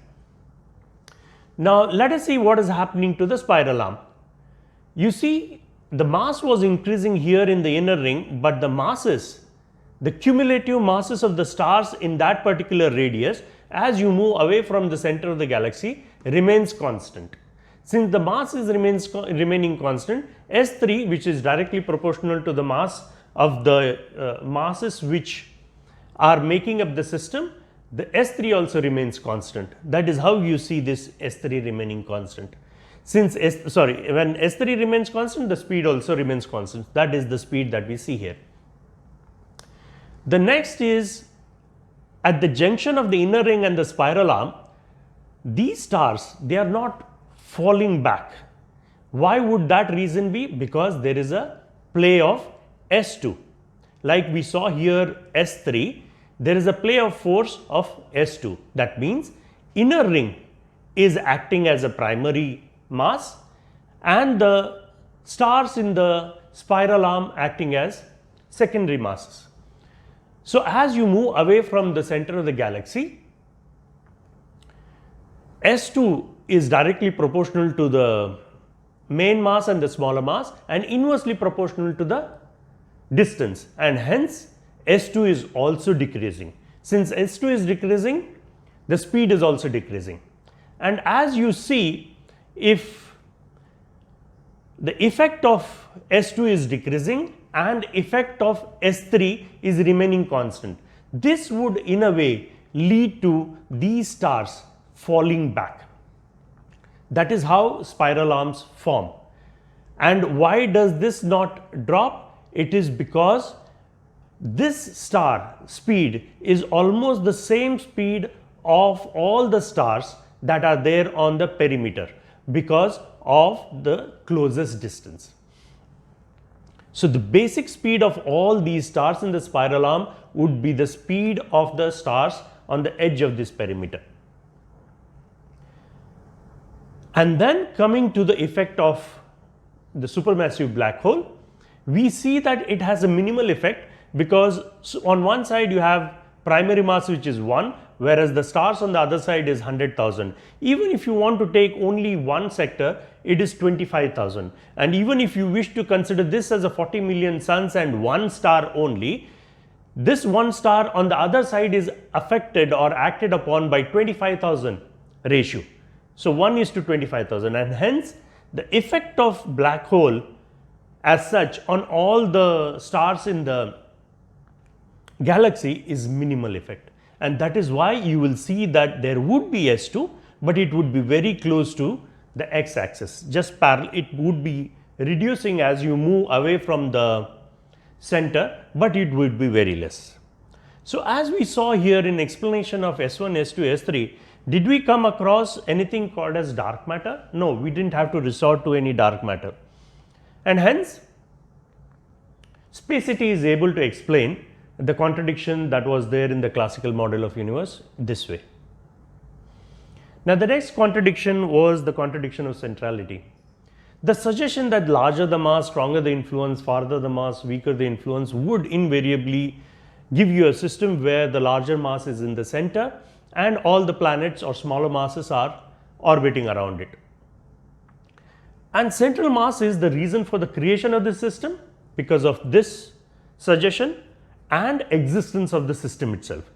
So the general idea is if at all you remove the central mass, it would have a debilitating effect on the system itself. So let us see how this works out with respect to spacity and the classical model of universe. Let us take black hole and Milky Way. So idea was whether you can remove the center supermassive black hole in the Milky Way. As we had seen in the play of forces of S1, S2, S3, S2 has a very minimal effect on the secondary mass, and hence when you remove this ant, the horse would still be strutting around because when you remove the black hole, S2 may disappear, but S3 is still working and it is the principal force, and that is the one which will keep all the stars going around in the Milky Way. Now let us take the sun and the solar system. So when we made the sun vanish, the classical model of universe suggestions ranged from either the whole system ceasing to exist because all the planets will be lost because gravity holds them, or that Jupiter will be the new sun, but it would not have the same influence as its predecessor, which is sun, and some planets or many planets would be lost from the solar system depending on the relative position of the planets. And another issue with the classical model of universe was that centrality also needs unequal masses. In the sense, you cannot have a system wherein all the planets are of the same masses. If at all they are there, the space gradient will not be able to communicate to different masses and they would just roll off on the fabric of space. So let us see how spacity handles this situation. Sun vanishes, S2 vanishes, but S3 is still there. But since S2 is the principal force, obviously the planets, though they are orbiting in their respective orbits because of S3, they would be orbiting at large diameters. And now the Jupiter will also be the new sun, but it has a better chance of retaining the planets because it can bide its time, wait for all those planets to come near it and then catch them in their influence by playing out S2. So there is a chance that the solar system may still exist with the Jupiter as the new center and majority of the planets being in the system. And solar system would survive even if these masses are of equal weight, because S3 does not differentiate whether it is the masses are equal or not. It would still, the mandate of spacity is to keep the system in position, and hence all these planets would still be going around in orbits, albeit larger orbits. The next contradiction is, how do planets communicate? In classic model of universe, when you started with Newton's theorem, he completely discounted space as a factor, and it was very difficult to establish a theory as to how these two planets would communicate because there was no space. So when you add or remove or rearrange masses in a solar system or any for that matter any planetary system, the resultant chaos was unexplained. This was improved in case of Einstein's theorem, wherein it was suggested that massive masses have a tendency to bend the space-time around it, and that bent space leads to a gradient. That gradient is the one which is going to guide all the small masses which are going around it. So the communication was easier because there was a gradient, but the issue was a hypothetical case wherein there are twin masses. In the sense, there are two masses which are exact replica of each other, so that means both are having the same influence or bending the space to the same extent, and hence would they, when they come near each other, would they be blind to each other and just glide by? Or for that matter, when you have these smaller masses, planets which are of the same mass, would they just roll off the fabric of space? So now let us understand how spacity helps planets communicate. The good thing about spacity is you do not need a gradient for communication. The mandate of space itself establishes a communication. The space is supposed to bring the masses together, hold the masses together, bring the masses together and act on them. That itself establishes how the planets are going to communicate. They will be communicating through the space forces S1, S2 and S3. And when it comes to the nature of masses, as we have seen in space, the spacity theory, if they are twin masses, it would not bother. It would just bring them together. The play of S2 would still act. Whether they are same masses, it would still hold the solar system together. Whether the masses are in static condition, motion condition, whether there is a massive sun or a massive mass at the center or a not so massive mass at the center. Like in the case of solar system, you have a massive mass, comparatively massive, whereas in galaxy you have a comparatively less massive mass at the center, or no mass at the center at all. It would still be able to handle such theoretical effects. And one thing that we should understand here is that two bodies, whichever bodies that you take, they never exist in isolation in the universe. Whenever you measure a value that these two masses are coming together, you cannot discount the effect of the universe on these two masses. The measured values have a component which has the effect of the universe already built in. So the next contradiction was that earlier the expectation was that the universe is static, but later on when it was realized that it was expanding universe and hence the space itself was inflating. To begin with, they said that it is the gravity which is holding all these planets together. In a static universe, it was also said that when the space inflates, the distance between the masses may increase, but the size of the galaxy itself does not increase. Size of the planet also does not increase, because again it is the gravity which is holding back. So when we combined these two cases, so the first one was the static universe, wherein you had this planet here.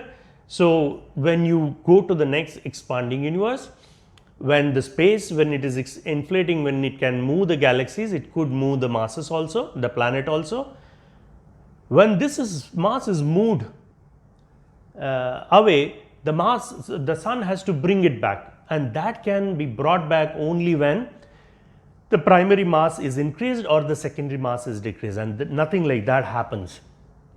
And it is a continuous expansion, so you cannot be adding on masses to the sun. And plus, where do we get the mass to add to sun in the solar system? There is nothing. And it is the same when you consider the Einstein's theorem. Now, how does spacity explain this contradiction? How does it keep these masses in position? Now see this. When it was static universe, when the space tried to move it, it could move because there is nothing, no force stopping it. But in case of spacity, we have S2, which is acting from outside, an external force, plus the mandate of the spacity itself, that it has to keep the masses in the system, whether it is static, motion, whatever. So this mandate is missing in gravity, and hence in the classical model of universe, and hence you are not able to explain it. But this spacity beautifully explains it. And what is true for a sun and a planet is true for the stars in a galaxy also.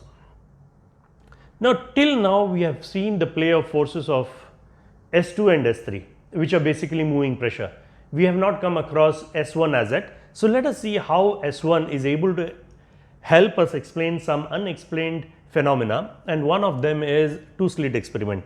And as we had seen, it's all about light travel, and it behaves very crazily. When you flash a beam of light on single slit, you have a single band.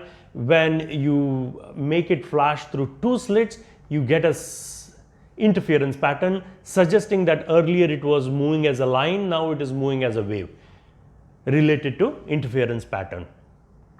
And that when they sent a photon by photon on these two slits, still it was seen that the interference pattern came up, and that when you try to put the detector on, what was least expected, which was light traveling like a line, was restored, and when you switch off the detector, the wave pattern or the interference pattern came up.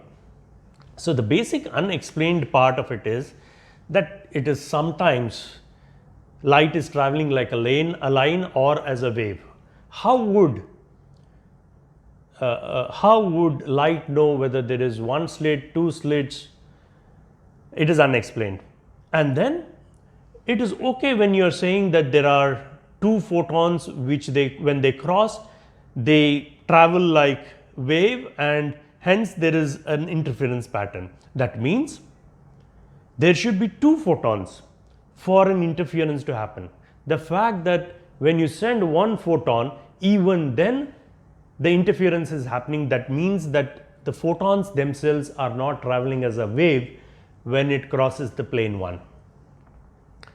And then the next question was, how does a photon on plane 1, it is just a point, how does it get to cover the length and breadth of plane 2? And then we have also seen that when this photon is made to pass through these two slits, sometimes it passes through the first slit, sometimes it is in the second slit. Why is this photon moving sideways? And then the issue with the detection, when you are detecting it, the line travels as though it is in a straight line when you don't detect the interference pattern. So let us try and see how spacity is able to explain.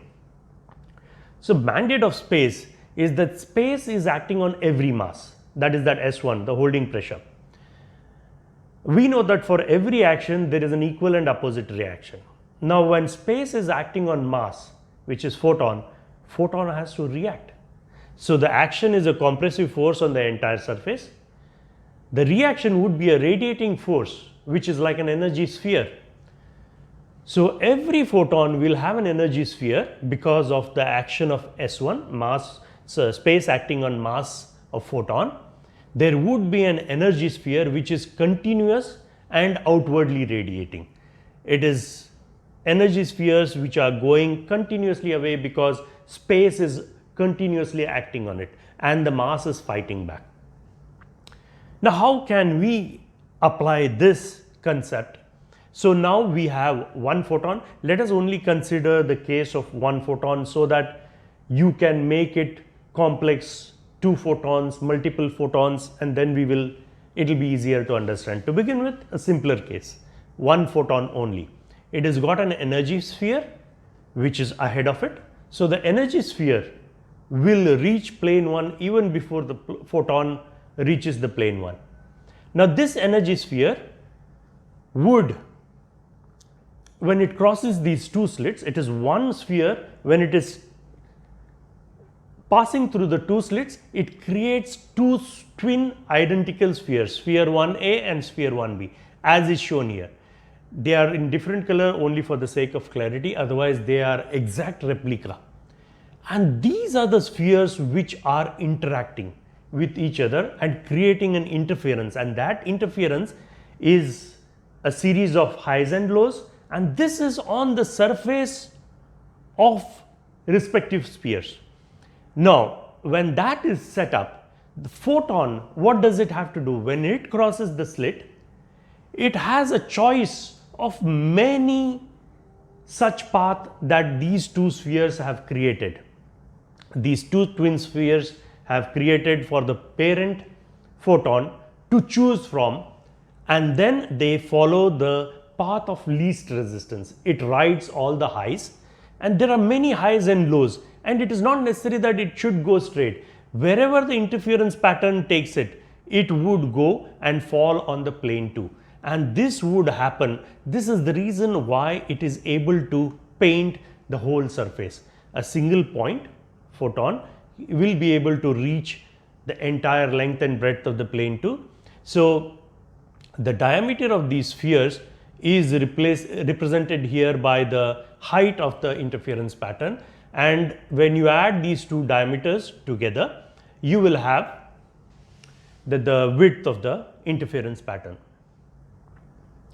So what we have seen here is that the photons do not travel as wave after the split.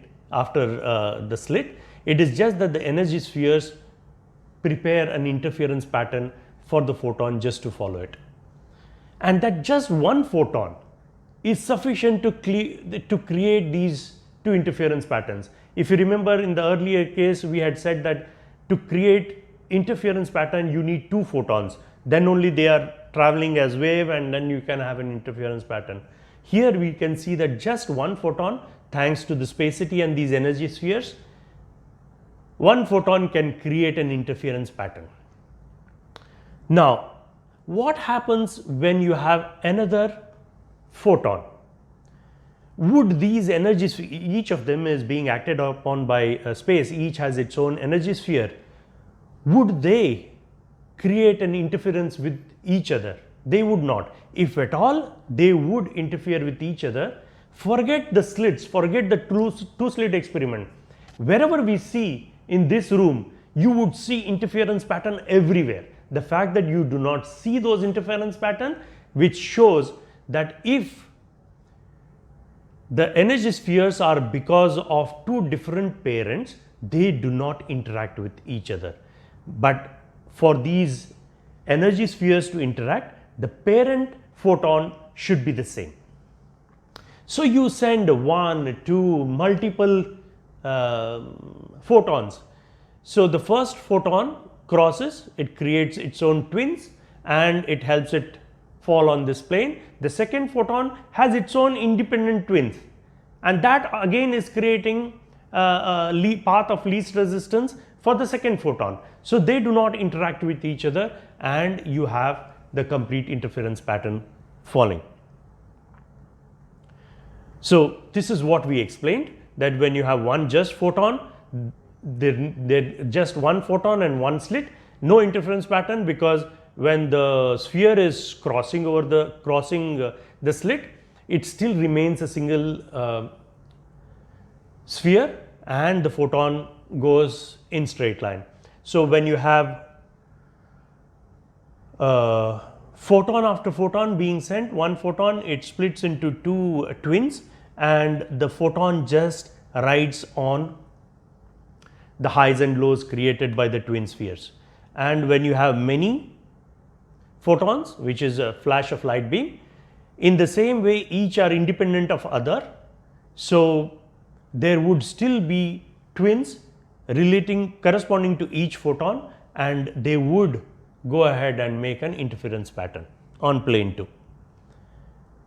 Now we should try and see how spacity is able to explain, when the detector is switched on, why does interference pattern disappear.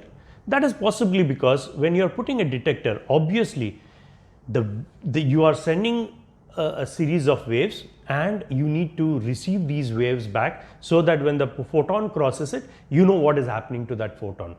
So these waves which are going this way and coming back, they themselves are creating a boxing effect, in the sense these two spheres are there, when the photon crosses, these twins are there, but they are boxed in either side by these two wave interference, and hence the photon, though it wants to go this way, that would not be the path of least resistance. The path of least resistance would be limited to the straight lines, and hence, though exactly the same situation is happening, what we get to see is that it is traveling like a straight line. And obviously when you remove the detector off, we have the normal situation wherein you have the interference pattern coming up. But what is still not explained is, why does photon switch between two slits? It is as though, and even if you let us say the flash beam is here and the plane 1 is here, you move it a bit, still the photon is switching between these two slits. That means there is a lateral movement happening between photon. It's as though photon is not going in straight line, but it is going like a zigzag. And of course it is a limited movement, because if you increase the slit, the space between the slits, obviously these photons would not be able to enter that slit. So let us, to understand this, we should study how light travels. So we have a light source, it's a special light source, you can speak with it. You have two friends who are positioned here, and the speciality of this light source is that it is sending only two rays. So one ray is corresponding to your friend and the other one to you. So this is what we call it as resolution, the angle between these two rays. Now the light source tells you that you go as far as you want, till I die you will be able to see me, the visibility. But the issue with these friends is they are fast friends. As you follow this ray, they would be going away from each other, the distance would be increasing, because the resolution is the same, the angle is the same. So they would say, hey look, we want to be at the same distance, and you tell light source, now send a ray at a lesser angle than what it was here, and it would ask you what is the kind of angle that you want. We have L equal to r theta, so this is L, this is theta, this is r. So you calculate and you tell it an angle which is lesser than that, and we keep doing that, you will see that the angle, since you want your friend to be as close to you always, the resolution would be the resolution would need to be finer and finer. So farther you go, the resolution must be finer for visibility. Now to challenge the light source, you would tell the light source that I am going to go 1 light year away. that would be around 10 trillion kilometers. They go, and from there they call the light source, and the light source says, okay, what is the new angle? Then you need to explain to him that take 360-degree circle, pick out 1 degree out of that, divide that 1 degree into 165 billion equal parts. And the light would say, that's quite a bit of division. And you will tell it, this is just 1 light year. Yeah? We can see the farthest that the Hubble telescope that has been able to see a star is 5 billion light year away. We are talking about a meter of resolution. Possibly the visibility, the resolution of a telescope would be in micrometers. And then you tell the light source that in that case you will have to pick out this 1 degree and make 825 trillion billions equal parts. And since the mandate of light is to reach every nook and corner of the universe, this is only one plane.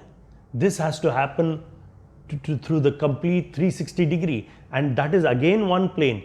You have to reach every nook and corner of the universe, which would mean a sphere. You need to touch every corner of the universe.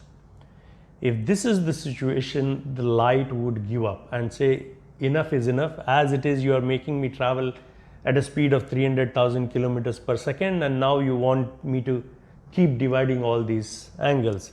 Not interested. So you would suggest to the light source that, hey, look, the mandate is that you should reach every nook and corner. The issue with this is when you are traveling as a light or as a line, as a ray or as a wave, this is the problem. The answer lies in these two figures. You ask the light source, try and get the clue from here, and the light source would understand that if at all, instead of sending the light as a ray, if at all it sends as circles, it will be able, does not have to worry at all about the resolution, because it is a continuous circle that it is going on. And this is a single plane, a circle is actually a sphere. And the light source would say, don't worry, all I have to do is sit here, I have the power to create rays. My idea would be easier to just send these spheres one after the other. I don't have to keep calculating these angles. Then you tell the sphere there is a catch, is that you have to do it continuously, because we want to see you as though you are existing. If the distance between, or the gap between these two spheres is larger, you would flicker. We would either see you sometime or you don't. And the light source would again say, don't worry, when I can do the 300,000 kilometers per second on the ray part, I can easily do the same thing for spheres. Sending them at 300,000 kilometers per second, you would never know whether I am traveling as a line, wave or a sphere. But the light source would ask you that, yes, agreed, I am sending independent spheres, and they would be concentric in nature, one after the other, and they are expanding in the diameter. And obviously, as you go further, this sphere would be reducing in strength, as though there is a thickness to it. So if you travel farther across, the light would die. That is also fine. But how do I create shadows? Shadows are created only because I travel as a ray, as a line. So you tell light source, don't worry. You have this light source. The spheres are emanating from this light source. So you have, let us say, an obstruction here. What is happening when this sphere is crossing this? It is tearing into the sphere as such. And then you tell the light source that, hey, look, when there is a tear, there are photons nearby. When the obstruction is cleared, ask those photons to repair the tear, make up for the torn surface, and then life would be easier. Then you need to explain to it why this would work with the shadows. So let us consider this is the light source, so this is the obstruction. So you have a sphere which is coming, it comes here, it starts crossing here, there is a tear happening. Now the photons obviously start repairing it, but they will not be able to do it immediately. They would need some time to move and repair the surface. So they will take some time. So long as the tear is not repaired, you would see the shadow because the light is not complete. So after this, the sphere would regain its original shape, which is spherical, but it will be less stronger. Now what happens when you bring this obstruction nearer? Because light would need this shadow to be shorter. So what would happen here? The sphere which was at this stage was weaker, it would be relatively, comparatively stronger here. So this stronger sphere will be able to repair the tear faster. When it repairs the tear faster, the shadow is shorter. Now let us come to a situation, the obstruction was where it was. The luminosity of the light is increased. The same thing happens here.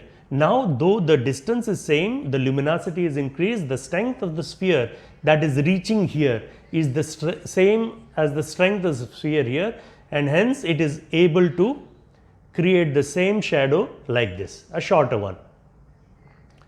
But again the light would ask you, since I also travel as wave, these shadows cannot be sharper, they will have to be not sharp.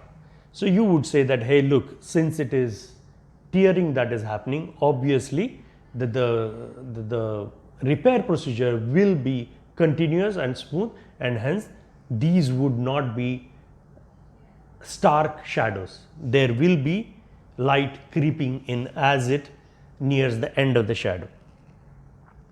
Why are we discussing this? Is because we are trying to understand what is happening to the photon, why is it switching between the two slits.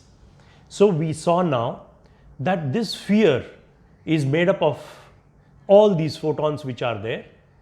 So any obstruction that is kept, it would create a tear, and these nearby photons have to repair it. So this photon is always, it's in its nature to find out if there is any obstruction, and there will be obstruction when it is traveling, and that is why there is a lateral movement of photons. This is how spacity would explain. Now the proof of this experiment would be, it's a little crazy. You take a light source, put a good reflector here, white in color. You measure the brightness of this surface. Now introduce another good absorber, pitch black, at a distance that is lesser than this. Now again measure the brightness. If the brightness on this is more than the brightness of this, if the brightness becomes duller, that means it's a proof that light is traveling like a spherical bubble. Because if they were traveling like rays, if you keep a sphere here, it would not make a difference to the brightness of that is falling on the good reflector. Since you are creating a tear here, obviously the photons would have to be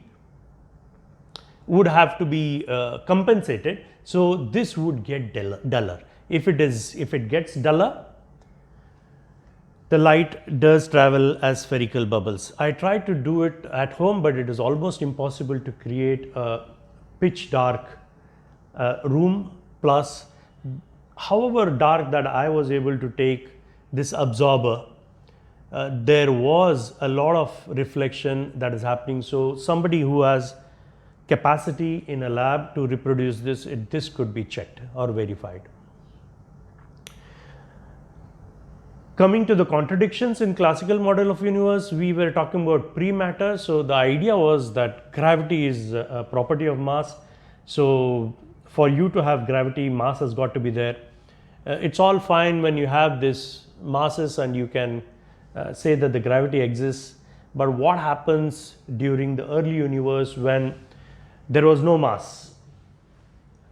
And how did universe manage that early important stage of its life without gravity? Because the mass came only later. So now we need to apply spacity to this, because even S1, S2, S3 are also dependent on mass. If there is no mass, there is no S1, S2, or for that matter S3. But one good thing about spacity is, Manthan, is that spacity is not just about S1, S2, S3. There is more to it than that. There is a mandate of space. There is a tussle between space and energy. And hence, this is right from the stage when energy, infinite energy, escaped nothingness at the stage of Big Bang. The space started acting on it, and as we saw the tussle, the space is trying to put the energy back into nothingness. So the space is all along from beginning till end. Space is available to explain what is happening on the early universe. And plus the next one was, the classical model of universe only tells you how mass can be converted into energy, how they are related, E is equal to mc square. But it does not tell you what happens, how did energy convert to mass. Pure energy, how could you convert to mass? But in case of Manthan, it is possible. So you have energy, you have space which is acting right from beginning. So obviously, always, as we have seen S1, S2, S3, the space is trying to put pressure on energy. So even the quantum of energy which is escaping, even that again is acted upon by space. It doesn't get lost. So it is trying to bring these bits of energy together, which is a good enough reason for the mass to form, at least the basic modules. So as you could see, the early universe, what you see here, wherever you see a space, that is where space has lost the battle between energy and space. That's where energy has been able to escape. Wherever you see mass, that is where space has won the tussle between the mass and energy, and it is able to hold on.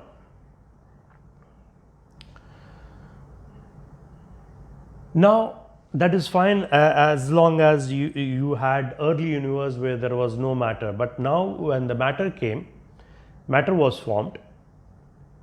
We say that gravity being the weakest force, that cannot be the reason for creating such violent structures as galaxies, stars with plasma core, or planets with molten core.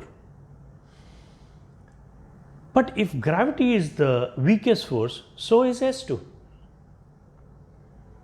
And since S1 is not imparting any kinetic energy to the mass, even S1 is of no use, and S3 exists only when the mass is in motion. But what we have is just hot static gas in either case. So how is it? So even S1, S2, S3 will not be able to explain. If gravity cannot explain, even spacity cannot explain how a weak force can have an output which is violent structures. So it has to be a force other than spacity or gravity that can create a violent force. What could that be? So to begin with, we had hot and static gaseous mass. It could be either nebular stage or the early universe. What we should understand is that it is highly ionized. At the temperature that we are talking about, all these masses are ionized, and we know whenever mass is ionized, there is an electric discharge happening, just like it happens in the lightning. So we know that lightning has got violent capacity, and this electric discharge imparts kinetic energy to the mass. Our idea is to find out how did the mass start moving. Once the mass came into being, what made it move? So this could be a possible reason why these discharge was the reason why the masses started moving. And when you have these, but that is not the end of it. How do these discharges give you a structure like a star or a galaxy? So when you have these charges, they could be haphazard, or there could be accumulation. These are only two chances. If it is haphazard, forget about it. It goes haywire. If there is accumulation of these discharges, it's like building a rope out of threads. So you have a primary discharge which is taken shape, and that is moving the masses along with it. And whenever you have a discharge, it can never be a straight line. It will have a radius of curvature. And even if it is a straight line is nothing but circumference of diameter with infinite radius. So when you have this curvature of arc, if it is acute, it would move the mass locally, leading to a formation of a star. If it is gentler, going farther and farther, that would lead to a galaxy, a future galaxy. But most important is that the discharge, whichever way that it is going, it has to turn directions. In case of curvature of radius where it is lesser, where the mass is going to be a star, it is fine. It can come back being a sphere, or circle or ellipse. But how is it that it happens at galactic levels? That is because the turn of direction is facilitated when this discharge reaches the end of nebula or the void that is between the early universe. The discharge would not cross over through the void. Maybe the void is farther. So that is when the discharge, primary discharge, would be forced to turn, and that turn would make it come back. Wherever it is unable to cross over that nebular mass or the void, it would come back to where it possibly started. And that is how you have a galaxy, the seeds of galaxy formation sown. So when you have a circular fashion or an ellipse formed, it would have a plane. It would have, when you have a plane, it would have an axis. It would have a tilt also, and that is why we see different galaxies in different tilt or angles that we see. And this would in turn decide what is the size of the galaxy and what is the type of future body, whether it is going to be a barred galaxy, non-barred galaxy, spiral galaxy, elliptical galaxy. All those possibilities would happen. And once the movement of the masses happens, you have centrifugal forces, spacity, which is S2 and S3, would flatten the disk. And as we understand, the formation of the stars and the galaxy would keep happening. Now we also know that there is a black hole in the center. Possibly that could be because when you have a primary discharge which is creating an ellipse or a circle, it would not be able to affect the mass in the center. So the mass in the center, it would also have its own discharges, but the mass being huge at the center, it may lead to a huge mass and the black holes forming.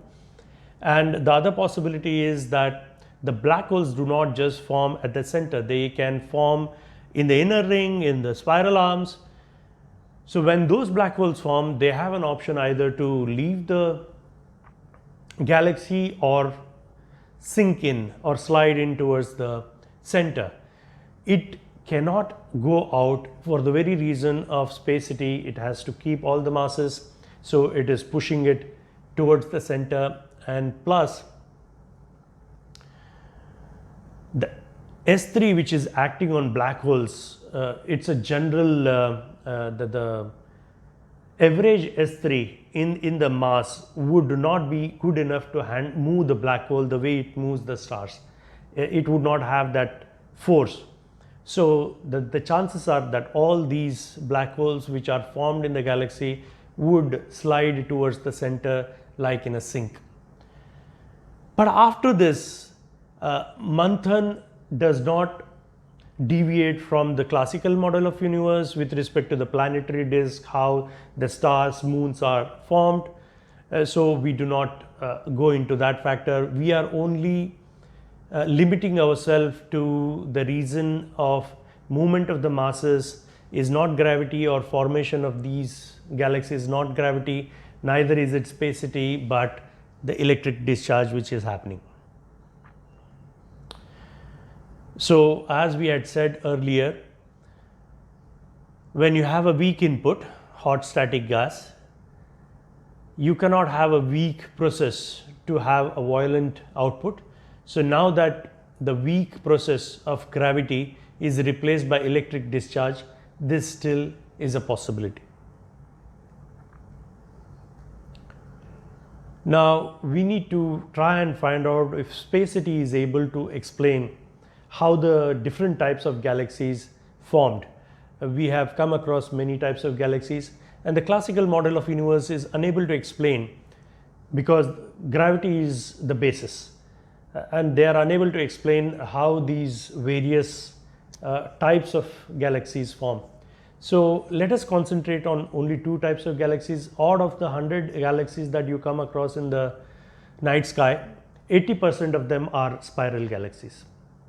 The rest are elliptical and irregular shape, and they are easy to explain.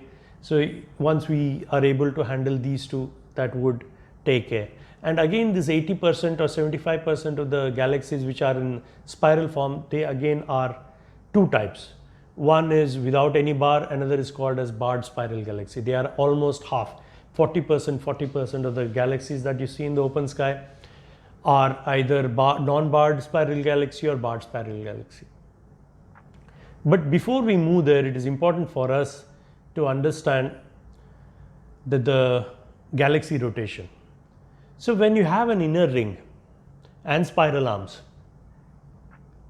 we need to see how the permutation of combination happens between the spiral arms and the inner ring. So whenever you are moving either in an elliptical fashion or circular fashion, the only two options are either clockwise or anti-clockwise. So when you have permutation of combination, both could be clockwise, both could be anti-clockwise, one anti-clockwise, other clockwise. So which one does it happen? We should know that stars in the inner ring and stars in the outer ring have to move in the same direction. If this is clockwise, this also should be clockwise. If it is anti-clockwise, it should be anti-clockwise. So these two are not the possibilities at all. They cannot be spiral arms because they are all formed at simultaneously. So the stars are moving as a mass. So the inner ring is also moving in the same direction as the spiral arm. It is just that they are falling back. Now, why would they be moving this way is because the stars in the spiral arm cannot be seen leaving the galaxy. So we have two types of spiral galaxies. The first one is non-barred type of a spiral galaxy and a barred spiral galaxy. Let us understand how these are formed. Let us first take non-barred spiral galaxy. So the basic three sections of a spiral galaxy are the supermassive black hole in the center, then an inner ring where all the stars are densely packed, and then spiral arms where the stars are sparsely populated. And then we had studied the velocity curve, that the stars in the inner ring, as you move away from the center of the galaxy, the speed of the stars increases, and in spiral arm it is constant. The speed of the stars is constant. So now let us see how spacity is able to explain this phenomena and how spiral arms are formed. So we have S1, S2 and S3. For the fact that S1 is a holding pressure, it is acting on all the sides of the mass. It does not impart any kinetic energy to it, and since we are discussing all about the speed of the stars, so let us discount for the moment S1 and just concentrate on S2 and S3. So let us see this mass distribution in the galaxy. So you have a supermassive black hole at the center, as much as weighing as much as 40 million suns, and you have an inner ring corresponding to all these blue dots, blue stars. They are densely packed, and then you have spiral arms where we have shown them as gray dots. So let us first consider what is happening to the inner ring. In the inner ring, as you move away from the center of the galaxy, as the radius increases, the cumulative mass corresponding to that particular circumference also increases. As you move away from here, you can see 24, 32, 40, 48. The cumulative mass in that particular circumference increases, and hence S3, which is directly proportional to the mass of the system that it is acting on, also increases. Since this force increases, the speed also increases of the stars as you move from the center of the galaxy towards outside. Now that is how you see this part of the velocity curve, where as you move away from the center of the galaxy, the stars keep traveling faster and faster. Now what happens when we come to spiral arm? In spiral arm, you have play out of S3 as well as S2. So let us first see how S3 works out. As you move away in the spiral arms, you will see that the mass remains constant. We have here the cumulative mass corresponding to that particular circumference remains constant, and since again S3, which is directly dependent on the mass in the system, also remains constant, and since S3 remains constant, speed also remains constant. In the sense, the stars, as in the inner ring, were moving faster and faster as you come out of the galaxy. In this case, the speed is remaining constant. Now apart from this S3, there is an S2 also for working out. For S2, you need two masses. One is primary mass, another is the secondary mass. In this particular case, all this inner ring of masses acts as a primary mass, whereas the secondary mass is the spiral arm themselves. So let us see, as you move away in the spiral arms, obviously the distance is increasing, and S2, which is inversely proportional to the distance, also decreases.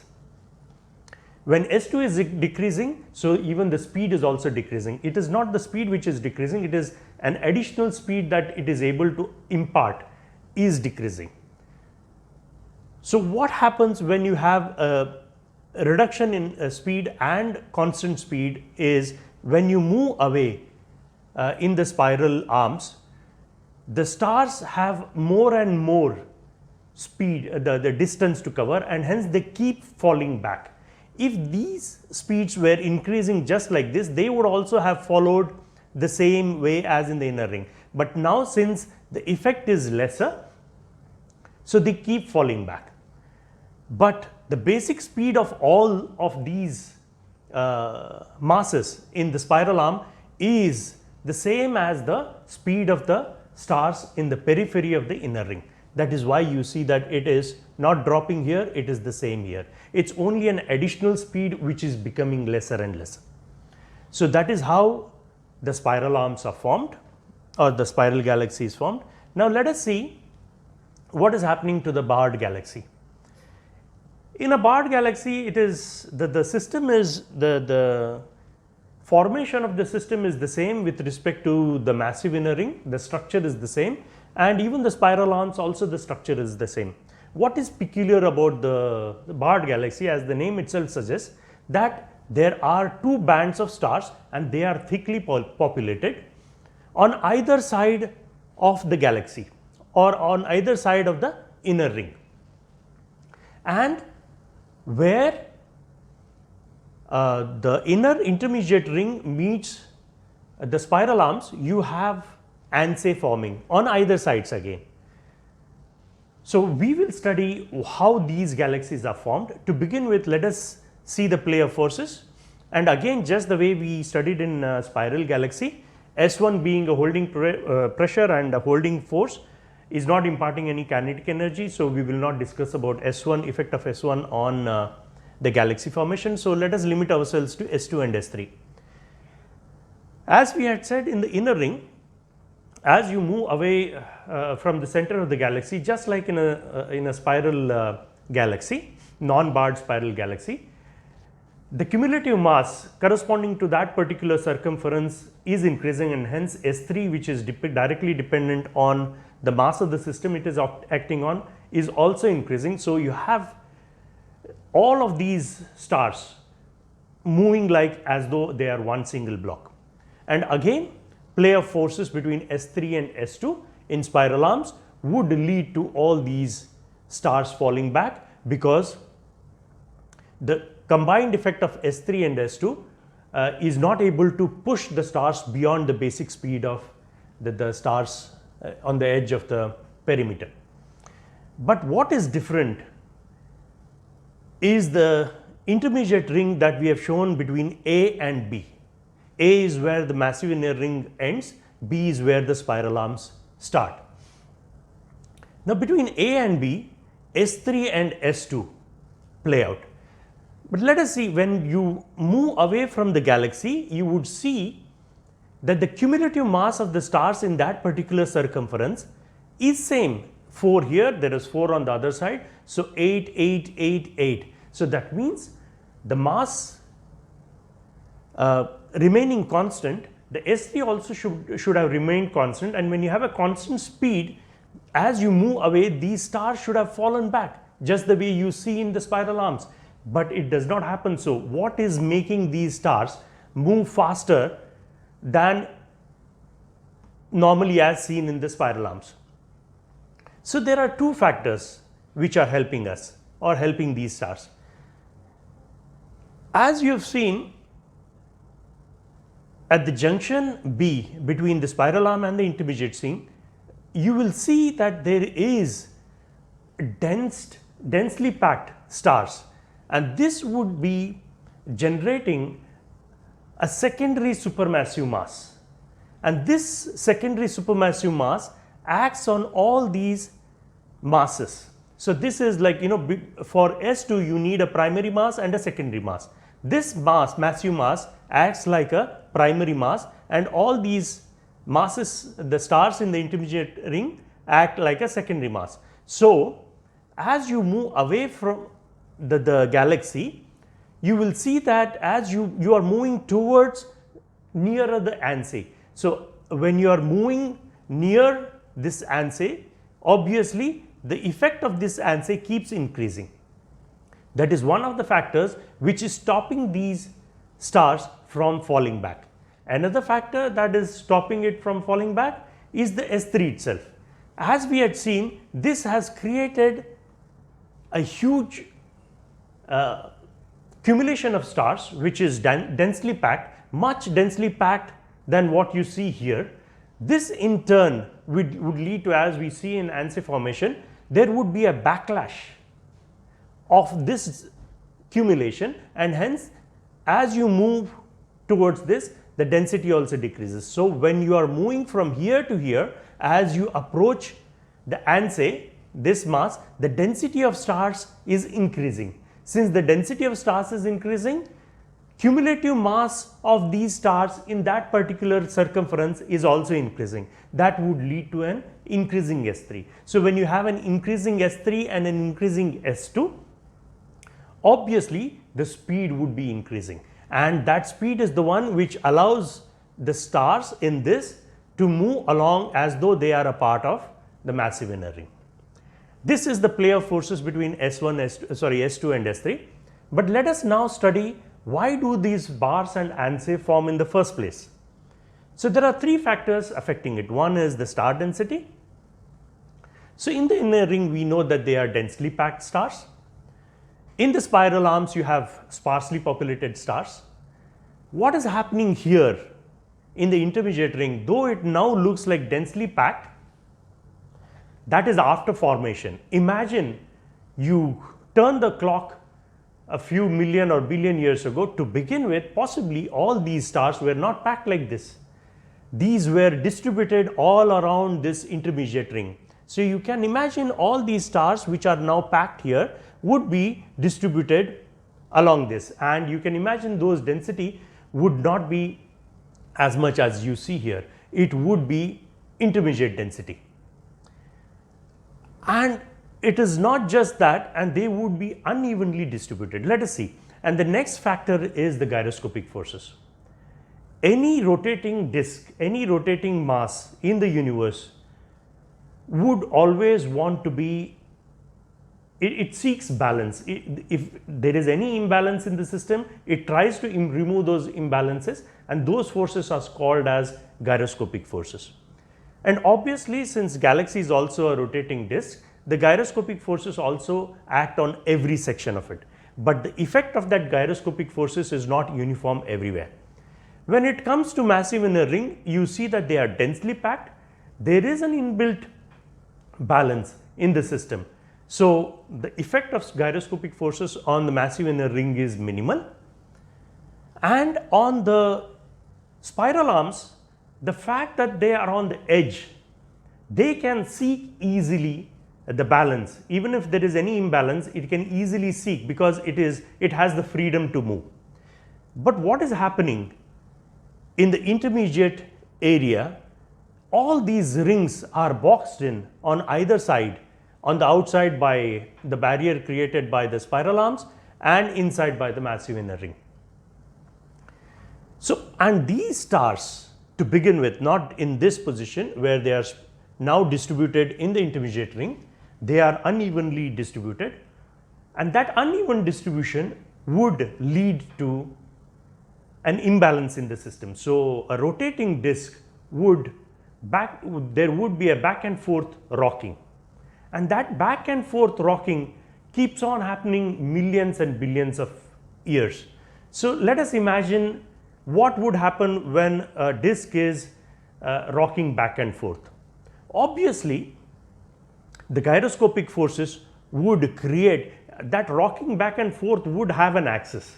Whenever it is rocking back and forth, there would be a major axis across which it is rocking back and forth. So the gyroscopic forces would align to begin with a line of stars, which is where the imbalance is the least, minimum. Not that these stars would be static, they would be moving all along. It is just that these stars align themselves along this major axis where the imbalance is the least. And then, as we said, over a period of millions of years, all other intermediate stars would be acted upon by the gyroscopic forces in such a way that they have to align themselves along this major axis on either side of the inner ring. And when that happens over a period of time, all these stars, either they have to choose a side between here and there and then achieve a balance. And when that is happening, you would see the formation of a band of stars which is thickly populated, which we call it as bar. That is about the formation of bars. But how do ansae form? You can see here the ansae are as though there is a stampede happening here. So let us study how that comes into picture. The periphery B that I have shown, let us assume that the spiral arms they have not started forming here. Let us assume they started forming somewhere here. Then all these stars would be evenly distributed till here, as though this rectangle.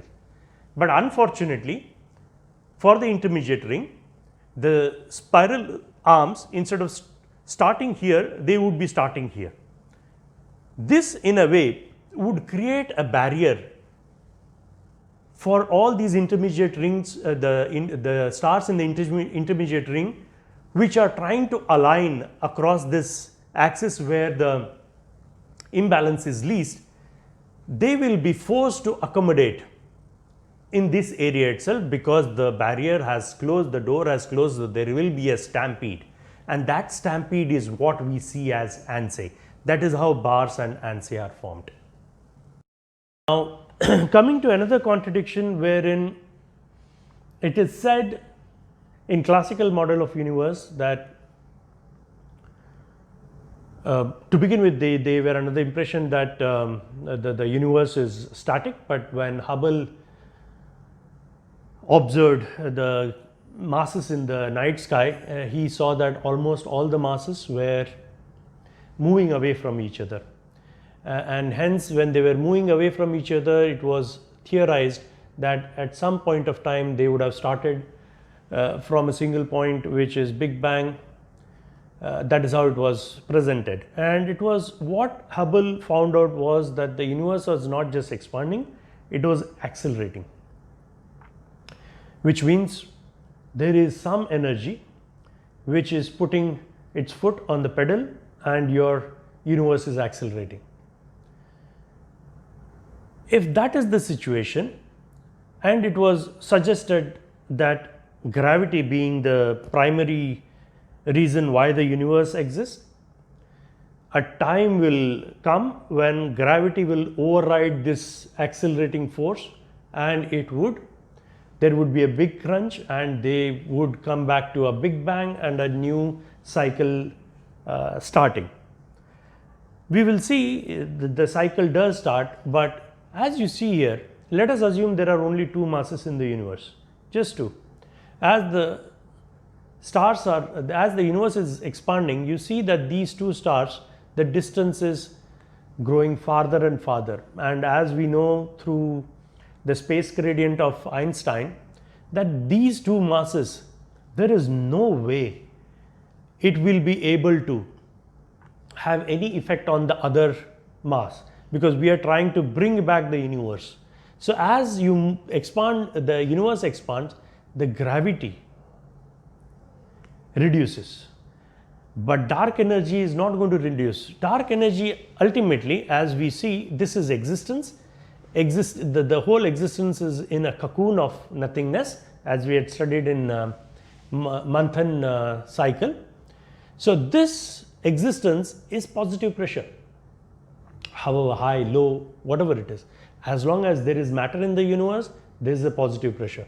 Obviously, when there is a positive pressure, you want to move towards negative pressure, which is nothingness. So even if there is one mass, dark energy would still be moving things along. Compare this to this gravity, which is reducing and almost zero. There is no way it can bring back.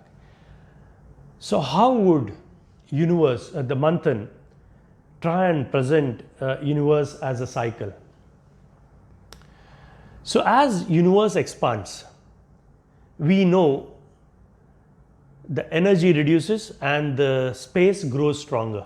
As we had seen, the gravity may reduce as the universe expands, but spacity is increasing, because energy is dissipating at the cost of space. Space is taking all that energy. So space is in a better position to pull this energy which had escaped nothingness during Big Bang, to put it back into nothingness. So once it puts it back, again it escapes. So this is the cycle which is a possibility with respect to spacity as compared to gravity.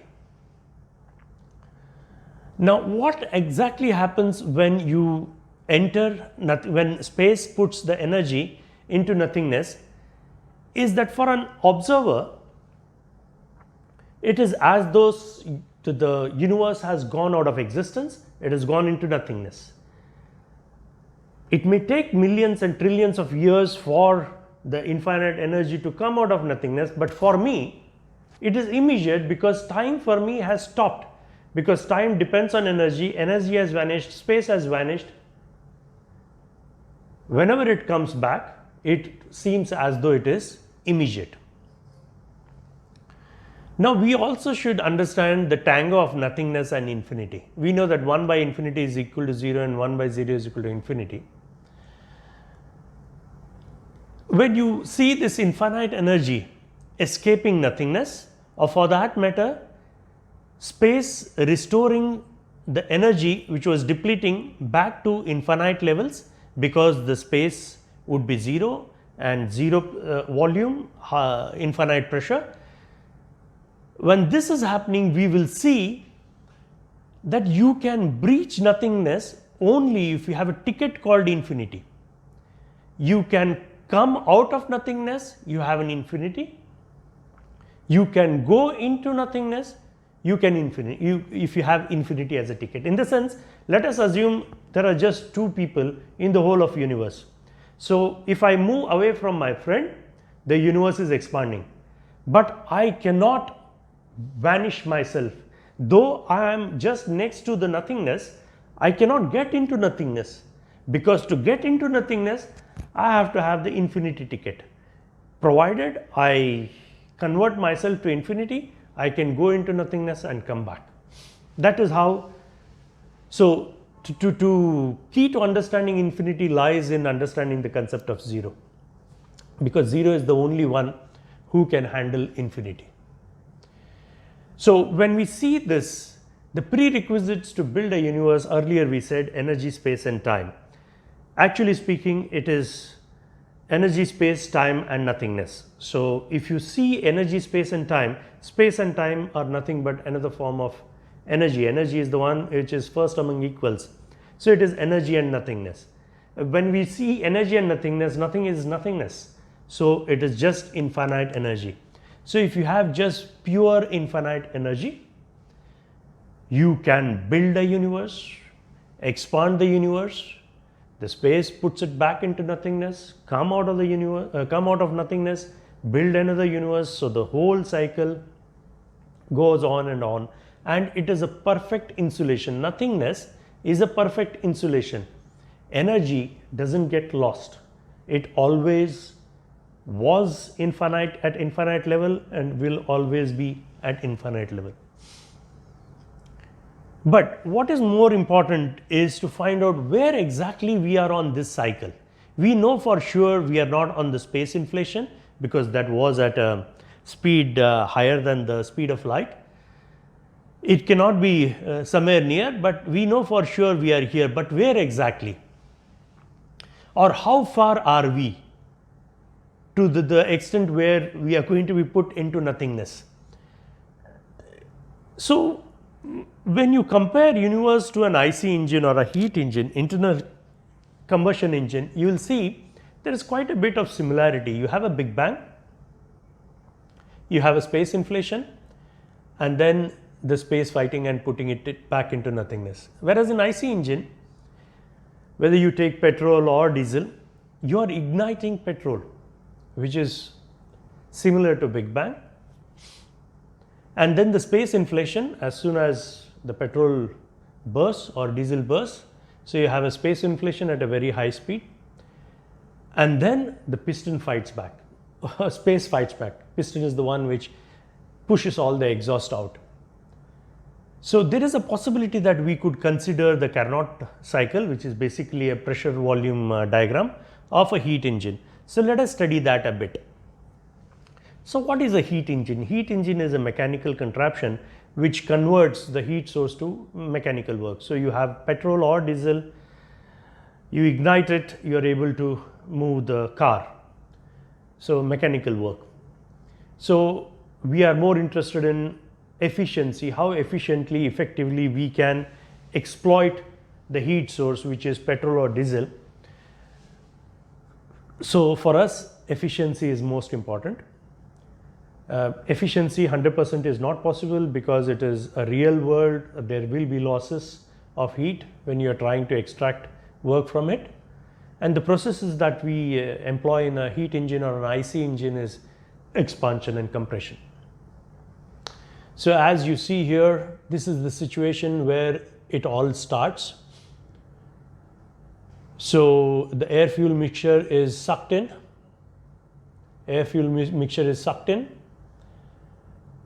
and then when you compress it, you start compressing. So this is isothermal compression, and when the pressure increases, when you can't compress it any more than that, pressure is high, then that is where the spark plug burns the petrol. So that is where it is, and then it expands.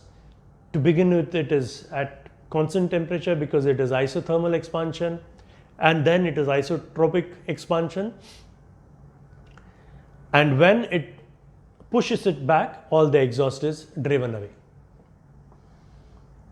So compare that to this. Let us put this as Big Bang, isothermal expansion, because the temperature when the Big Bang happened would be, for this stage, would be constant.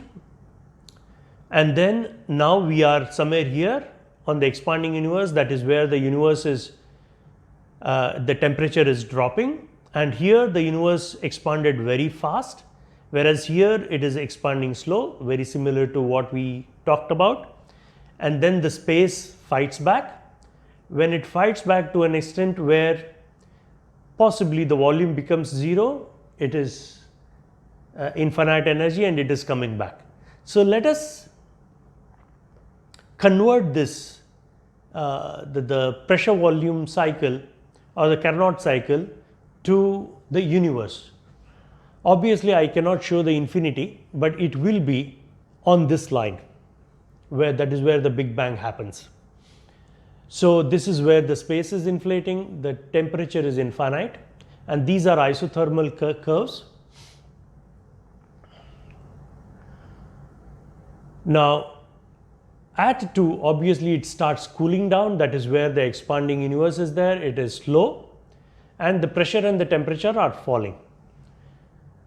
And then somewhere here the space fights back, possibly that is where the temperature is 0, it's going to be a very cold universe. I have put it as 0 because that is where you get the efficiency as 100%, because universe is, the nothingness is perfect insulator.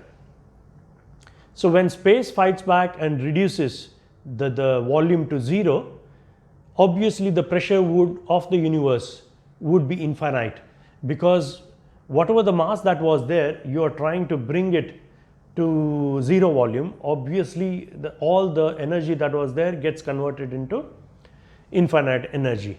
So when you reach this place, it shoots through, and when it is reaching infinity, it breaches nothingness. When the infinite level comes to nothingness, which is on this scale is 0, 0, where there is no pressure, there is no volume, no time also, and since the energy is at infinite level, again it escapes, and when it escapes, this is the pressure, this is the point that it comes, and this whole cycle starts. We for sure are on this line, but where exactly you are? Let us try and see the density of the universe when it is expanding. When it is expanding, the density obviously would be reducing. You have a given mass is constant, so the volume is increasing. So you would say that the rho 2 minus rho 1 would be m2 v2 by minus m1 by v1. Since the mass is constant, so the change in density would come to mass into v2 minus v1 divided by v1 v2. So after 13.8 billion years of expansion at 70 kilometers per second now, which would have been much higher rate of expansion earlier, as much as more than the speed of light, you would see that v2 minus v1 as compared to v1 by v2, v1 and v2 are two big volumes, infinite volumes, possibly the edge of universe. So when you have numerator v2 minus v1, which would be very, very less as compared to multiplication of v1 v2, you would end up in a situation where the density, there would be a different, there would be a change in density, but it is very close to 0. It is as though the pressure is not changing. So when the density is not changing, pressure is not changing. So that means this curve that we have shown as touching here, it is almost parallel. So we are somewhere here where the change in density is not much, and hence the change in pressure is not much, but where exactly from here till the end, we do not know. Possibly the end of this line is not infinity. It has to be somewhere in between, because space, when it is going to pull the whole mass back to the situation of infinite levels, it has to have energy. If you are going to infinite level, all the energy would be dissipated. So it is possible that it would be halfway through, I really do not know, something like that. I dedicate this work of Manthan as a tribute to my dad Sri A.N. Khataukar, and thank all those who made this possible. This was my way of seeking truth. I could be wrong or I could be right. If I am right, good for us. If I am wrong, still better. At least we will know that this road was taken once.